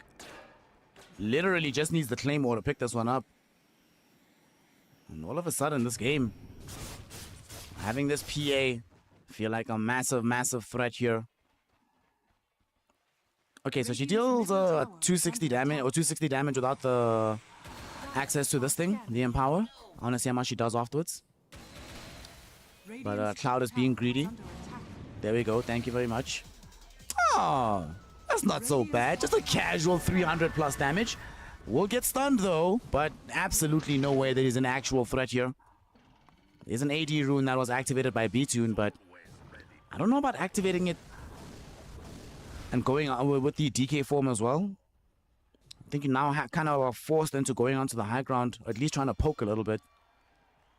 Maybe just go for the tier 2 down bottom. But they also know that this game is going to start getting stalled out longer and longer. Between Sweden Strong, throwing out rocket flares, Fishman with the Echo Stomps. Hell, even Chira Jr. with the constant swashbuckles. Going uphill is really tough. It's really, really tough.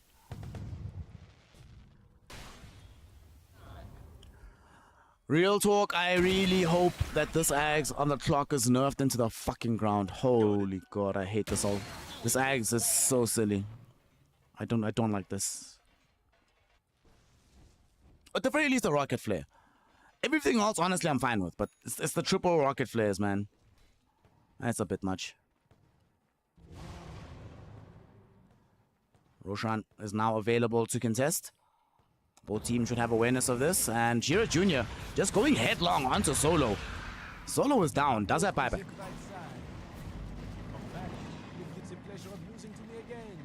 So he has the ability to buy back, port onto the outpost, immediately go into the pit.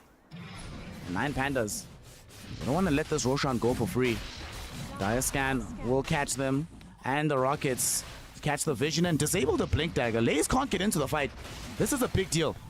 They can't bring the Tide Hunter. They're gonna get the Roshan for free.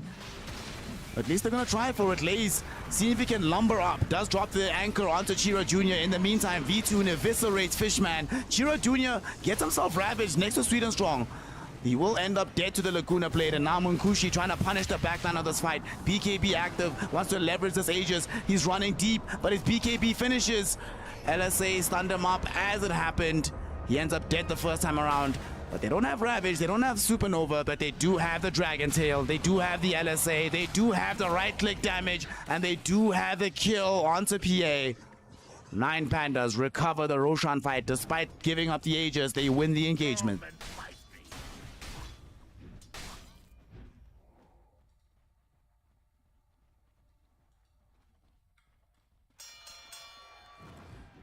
What a back and forth game. Oh my goodness. It was a very peculiar fight from OneWin though.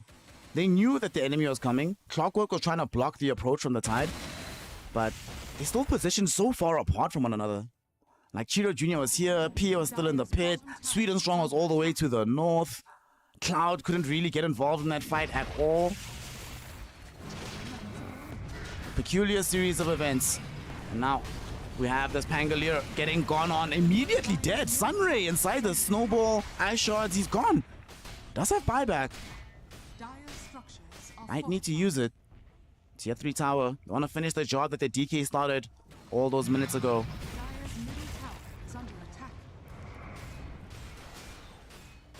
Cloud, yes, he does have the blink RP. And 9 pandas though, they need to be careful because they don't have an Aegis. So as soon as this PA arrives, I think they should leave. MKB though, now available for the Dragon Knight, so perhaps he feels he can just stand his ground against the PA. But not with this little HP. He doesn't have a Satanic. No natural regen. Doesn't even have a paladin sword. So the smart thing to do is to get out of dodge here. Nonetheless, they did manage to secure themselves the melee barracks. 5k net worth leaders theirs and 70% win probability.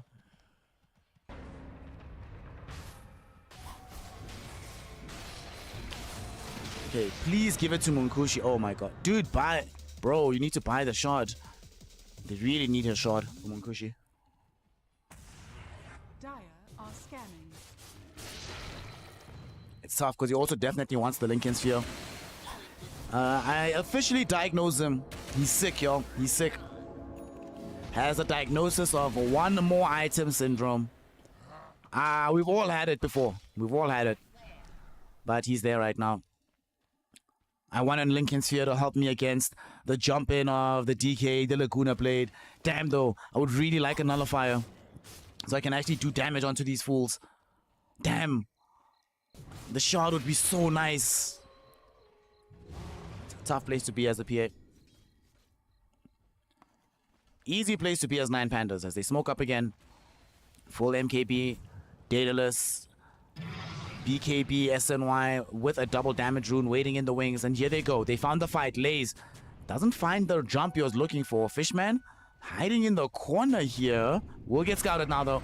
They see him with the ward. They're going on top of him. Chira Jr. will try to bail him out. Jumping in with the Rolling Thunder, but he's stuck. Oh no, he's stuck. Chira Jr. finally gets out, but Fishman already dead. In the meantime, Solo almost lost his life, but just before the egg gets to use, but now he gets to pop it. However, while all this was happening, while they were distracting, in particular Solo, they did manage to isolate the DK and bring him down. Now, Lay's also left behind with the rest of his team. And look at this, they actually ignore him for a little bit. Munkushi wants to jump to the other side. They do manage to get him. Yule Scepter out. Solo wants to try and escape here. Chira Jr. has the swashbuckle in just a moment. Munkushi reaching forward. Gets himself caught with the LSA. He's getting surrounded by some damage, but he does have Satanic. They jump forward. They bring down Solo. Serenade able to just BKB TP. And she TPs to the top side of the map to try and get a push in. Force one win to return to here, but Middle barracks are under attack. oh man,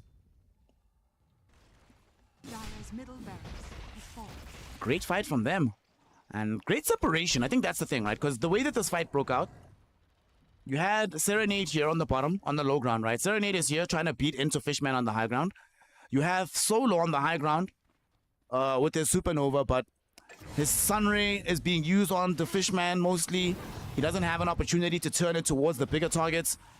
Ravage, like Lays is like walking around looking for a Ravage target, not really sure what to do. Meantime, DK, look how far DK is from the rest of the lineup. They can actually surround him and kill him.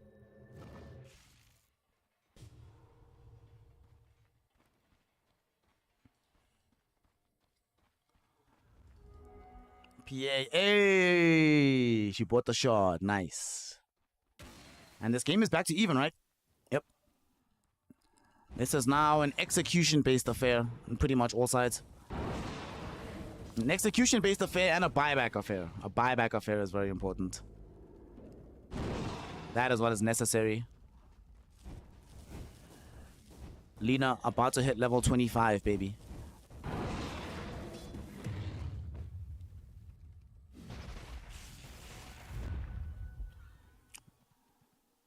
Radiant's Pops an bottom ninja tower gear. is under attack. Rolling forward with her team. Lays thinking about it. Can make the big jump. He goes up. He sees Chira Jr., Fishman, and Sweet and Strong. They just burst Fishman. Easily done by Serenata. Chira Jr. is stuck inside the cogs. Manages to find a way through though. Sweet and Strong will not be the cause of his death this time around. But they need to run. They need to get out of here. Lays still has access to the Ravage. Will any of these heroes be able to TP out? Chira Jr. is first. He's gone. Munkushi Jr. is out. Cool. And looks like they're all gone. They're fine. They're fine. They're fine.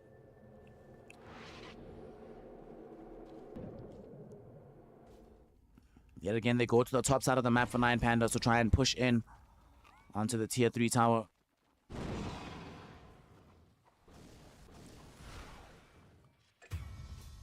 Solo. Okay, got left behind a little bit. Caught in the triangle.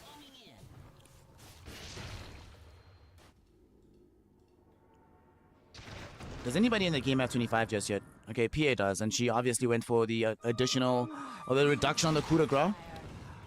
Remember the days where people would get those triple daggers all the time? I think what changed is that it used to be that supports was so squishy that with these triple daggers you were always just finding random kills out of nowhere, but those days are long behind us. Long behind us. But what is ahead of us are some tier 4 neutral items. So we're gonna get a Trickster Cloak for Munkushi. Very nice. Let's see, what else does people have? OST picked up by Lays. God, I hate this item. By the way, I can claim 100%, well not 100% credit, but some very significant credit for this item being moved to tier 4 and for Tumbler Sway being removed completely. You're welcome. Serenata trying to burst Chira Jr. Nice roll up to protect themselves. Sweet and Strong coming in. They have an RP as well. They grab and kill the Lina. It's heavy commitment, but definitely worth it at this stage of the game. She does have buyback. And Cloud does have the refresher, so it's not even that big of a deal. Unfortunately for them, it's almost a maximum Roshan spawn. Are you kidding me? Oh.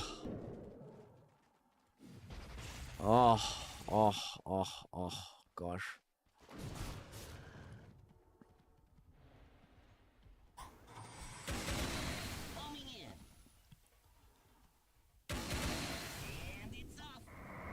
Clockwork now picks up a Lincoln Sphere. They actually smoke themselves. What the Rayleigh's Cloud does with the Ninja Gear.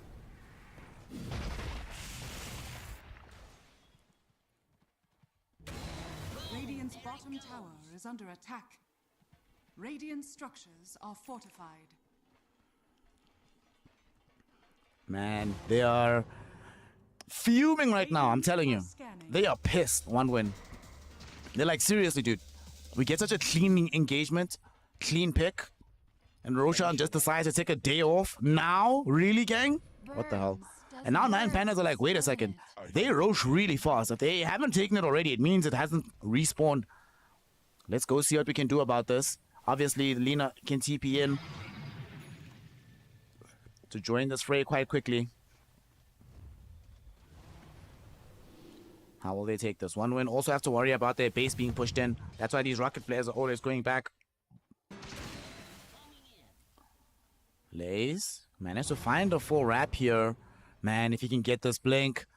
The pit is empty, but the smokes will break. Lays, does he know where they're at? Shivas will go out. There it is. It's the Ravage. It catches 3. They've already lost Fishman. BKB popped immediately by Munkushi. He wants to kill the Tusk, but not going to be able to do so. It actually manages just after he's trying to run right now. Is he going to be allowed to do so? Chira Jr. runs interference on the back lines. They do get the Yule Scepter now out onto Fishman. Fishman just poured back. It's a dieback on the Elder Titan. Oh no, not the initiation. Not the engagement that they wanted. Lays gets the E-Blade out onto Munkushi. Munkushi gets caught with the LSA. Munkushi almost dies, but Cloud goes back. RP catches multiple heroes, but unfortunately, they've already lost the PA. They lose the Pango. He wanted to be a hero, but instead he will find out where heroes all go. Straight to the graveyard. A full team wipe. 9 Pandas. Turning this entire engagement around, potentially winning this game out because Magnus does not have buyback.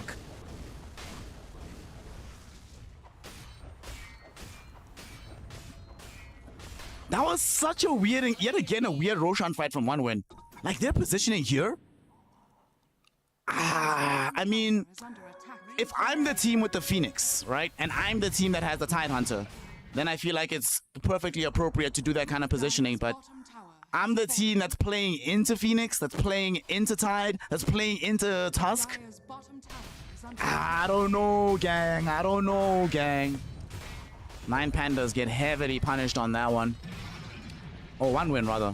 9 Pandas find the punish, and they might have just found the game, honestly. Full Megas now available. Not yet. Still have Lena Rax top to go claim.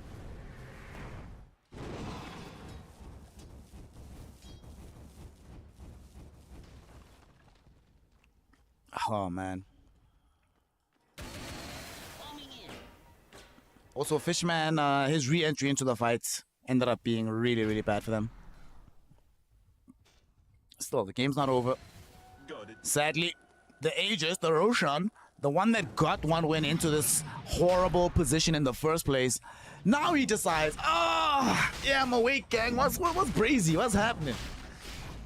Let me come holler at the boys. However, they don't take it the fastest, even despite having this Daedalus. And here comes one win.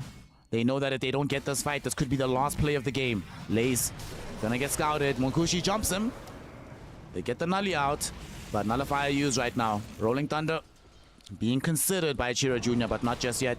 V-Tune is very far forward, but does have a BKB Satanic, so feeling very safe in himself.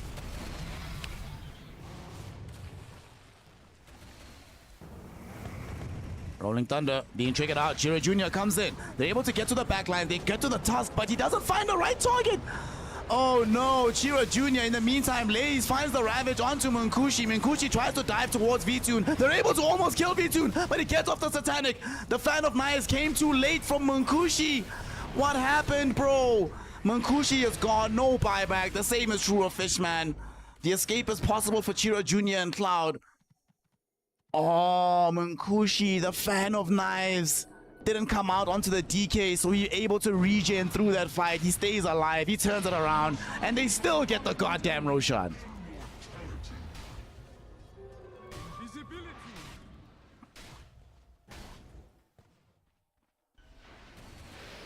Man, and oh, middle lane. They just burst Cloud like it's nothing, whatever. Also, Chira Jr., very unfortunate for him that Rolling Thunder literally did nothing. It hit Tusk once. He spent the other half of the duration just trying to roll himself away to safety. So we didn't have impact from the Pango. Yet again, we did not find like the killer RP that we needed in the initial round of the fight. Sweet and Strong didn't find a nice angle for the cogs. Yeah. Now here they are, final fight. Cloud only has RP in 45 seconds. Refresh, brother. Cloud? Brother Cloud?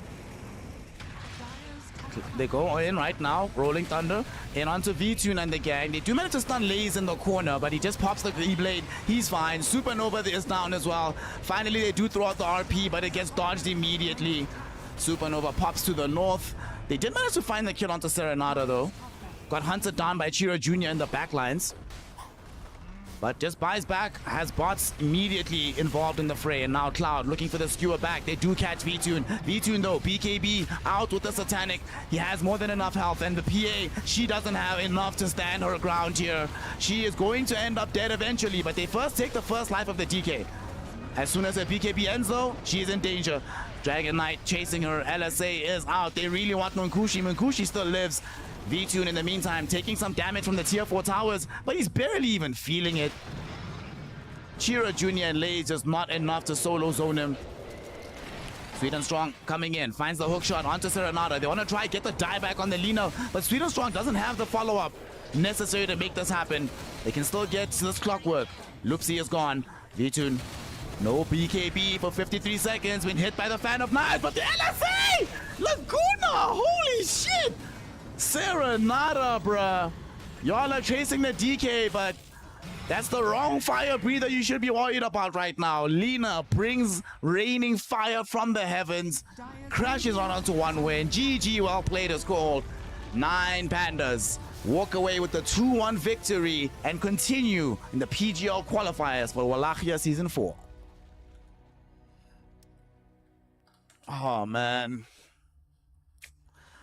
Oh man, that was unfortunate. That was unfortunate. That was just unfortunate. What can we say? What can we say? I mean, look, this is one of those situations where if you're on the side of one win, you look at the game and you say, you know what, we only lost because we lost concentration a couple of times. But the main reason that we lost, honestly, in the end of the day, it's mainly because of the fact that Roshan wanted to be lazy, stay in bed, and we just had no tool for Lina. Lina just had too good of a game. And this Aghanim shot that they got eventually, I feel like it also came a little bit too late, coming out from Munkushi. Like if they had it earlier, perhaps they feel a bit more comfort in actually killing the DK. Hell, even just killing the Tide Hunter. Before he had the Ghost Scepter, they were ignoring Tide in fights because they knew they just had no way to kill him through the Kraken Shell. However, it all really and properly fell apart by the Roshan pit. 2 terrible Roshan fights. 2 of them. 2 of them. Game is hard. Game is hard. So shout out to the side here of 9 Pandas. They get to continue in the tournament. So congratulations to them. Very unfortunate to be on the side of 1 win. So what can you do? What can we do? Thankfully, we're not going to be done with Dota just yet for the day, because the next one is the big one. Next up, we have Navi versus Navi, right? The Navi is taking on each other, junior versus senior.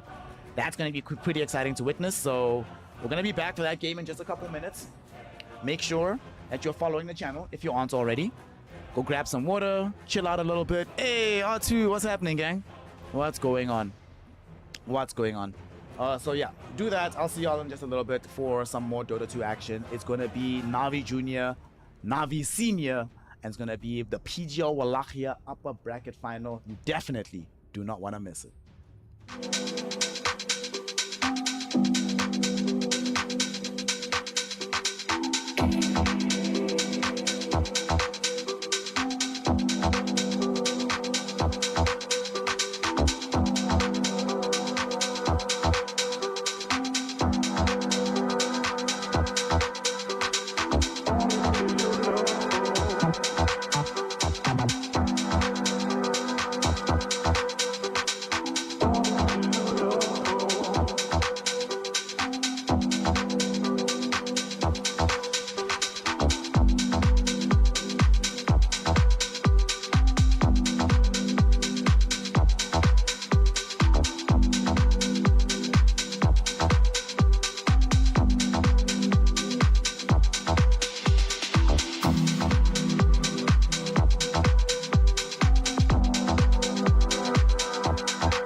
You contemplate you to understand. You contemplate you to understand. You contemplate you to understand. You contemplate you to understand. You contemplate you to understand. So where will I even begin? You contemplate you to understand.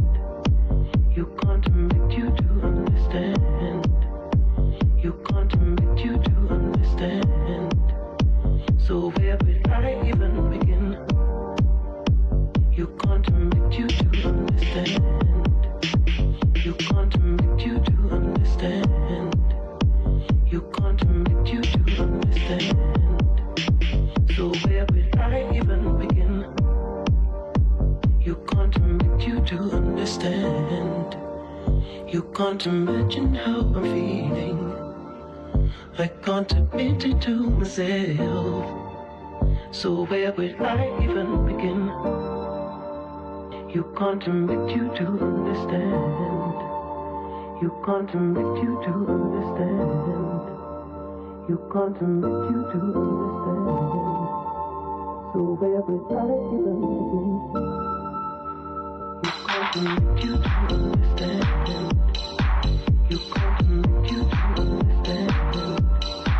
You contemplate you to understand. So where will I even begin? You contemplate you to understand. You contemplate you to understand. You contemplate you to understand. So where will I even begin? Contemplate you to understand. You contemplate you to understand. You contemplate you to understand. So where will I even begin? You contemplate you to understand. You contemplate you to understand. You contemplate you to believe. That's what you think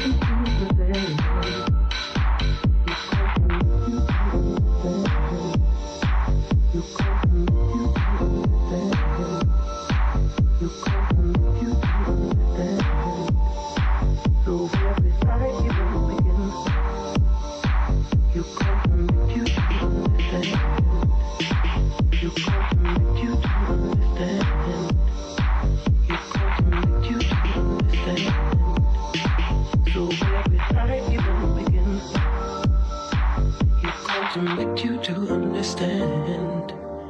You can't imagine how I'm feeling.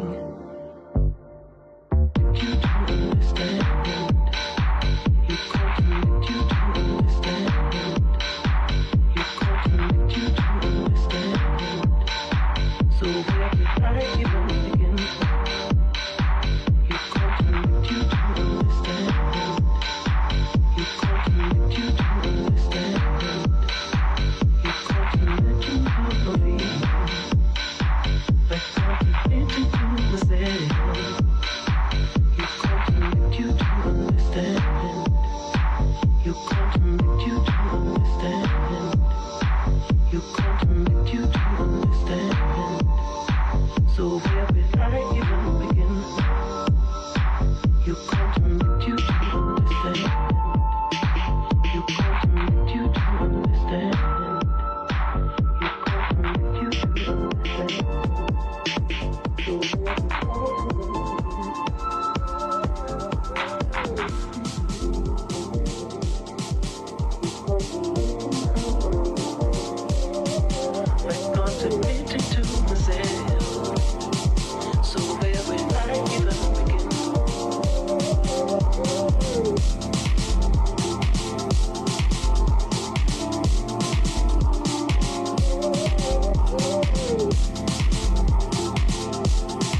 What's up? What's happening, gang?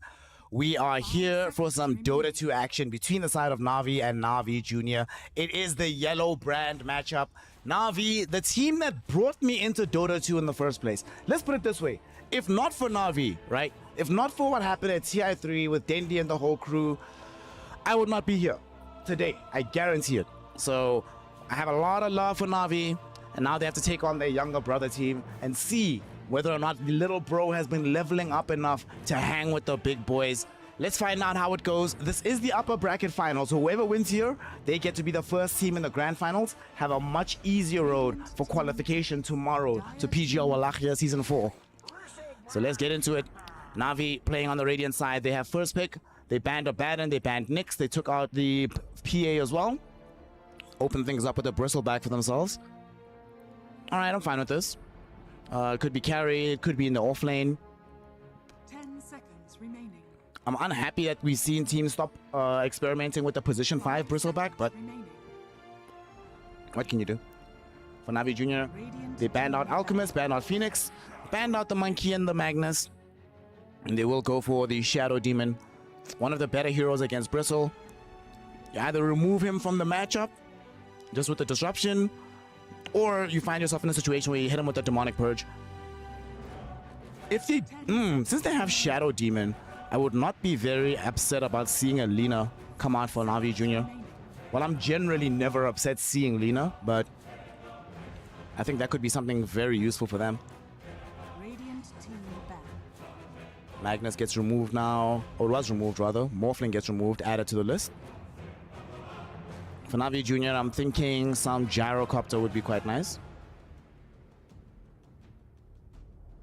Gyro, perhaps even Lifestealer. 10 seconds remaining. I think they just need a bit more information about where the Bristle is going to go. So maybe they pick a versatile hero themselves that can occupy multiple lanes. I'm thinking DK could be pretty solid. They can go DK, or they can go for the Lich, but then you have Shadow Demon Lich. You know, these very far back type of supports. Makes it a lot easier for Na'Vi to pick a hero for the mid lane that is always going to constantly aggress into you. 10 seconds remaining. But we'll see what Niku wants to play in this game. 5 seconds remaining. Pick. Radiant team. Okay, Dire will get a Bungo. Bungo. Okay. So Pango for Niku. And it could be for Niku, but this is what I wanted, right? A hero that can be versatile between mid and off lane. Niku can play this if needed. PMA can play this if needed. 5 seconds It's perfectly fine. remaining.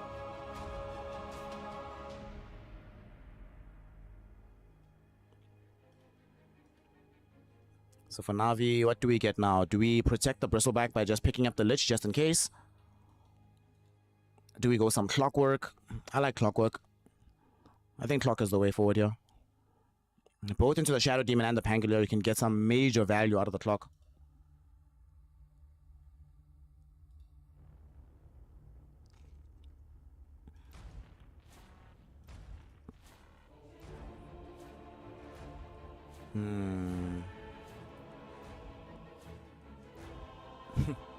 Man, LGD, legendary organization, gang. Legendary organization.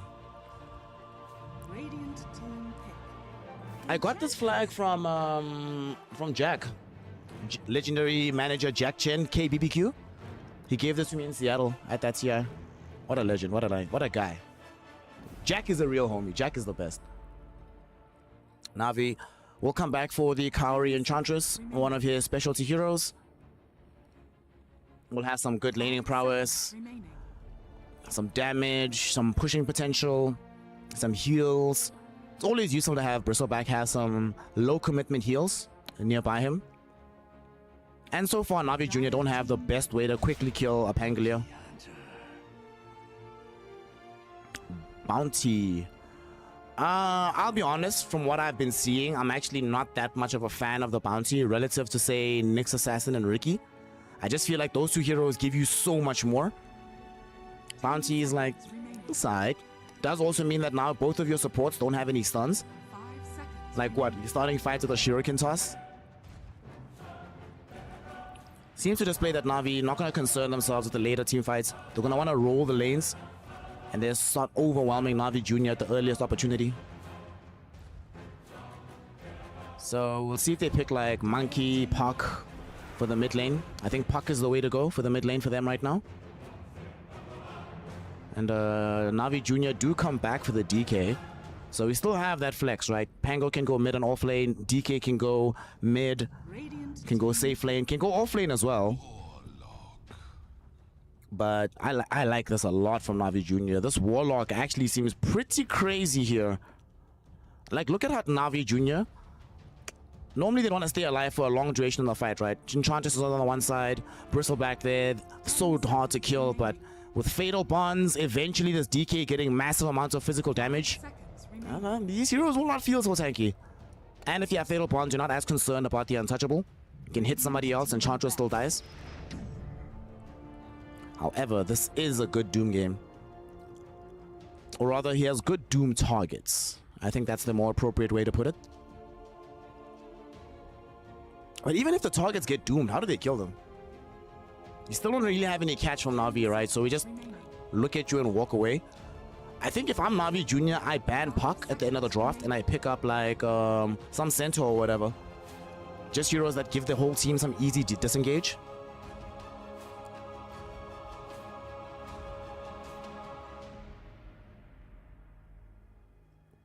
Also, I just wonder, like, if the Doom doesn't manage to get his Doom off in a fight. Bristleback has to frontline by himself. I don't know, gang. I don't know. So far, I'm favoring Na'Vi Jr. We'll see. They need a... I think they need their offlaner. I think you can just leave the Pango. Ban Lina, ban Puck, put Pango mid, pick Centaur. You're good. But PMA also loves playing Pango, so I don't know if he's going to want to give that one up. But I still think banning Puck is a good idea here. Puck and Lina. You don't have the lost. You have the last overall pick, but Na'Vi Jr. picks first. They can go for the Lina themselves. 10 seconds remaining. Maybe you feel you can deal with Lina, but I do think Puck could be a bit of a problem. And Na'Vi Jr. clearly need a hero that's going to play fast with their team. I can't imagine they're going to want to sit back and farm having picked up Enchantress Bounty. I mean, the Doom does make it a little bit weird, right? Because that hero does enjoy spending a lot of time farming. But maybe he just goes like that early drums build. He goes the drums, Bounty Hunter will pick up the Spirit Vessel. Bristleback will get the Aghanim Scepter, then you try go as this big ball together. But it's still weird, right? Bounty Hunter doesn't like playing in balls.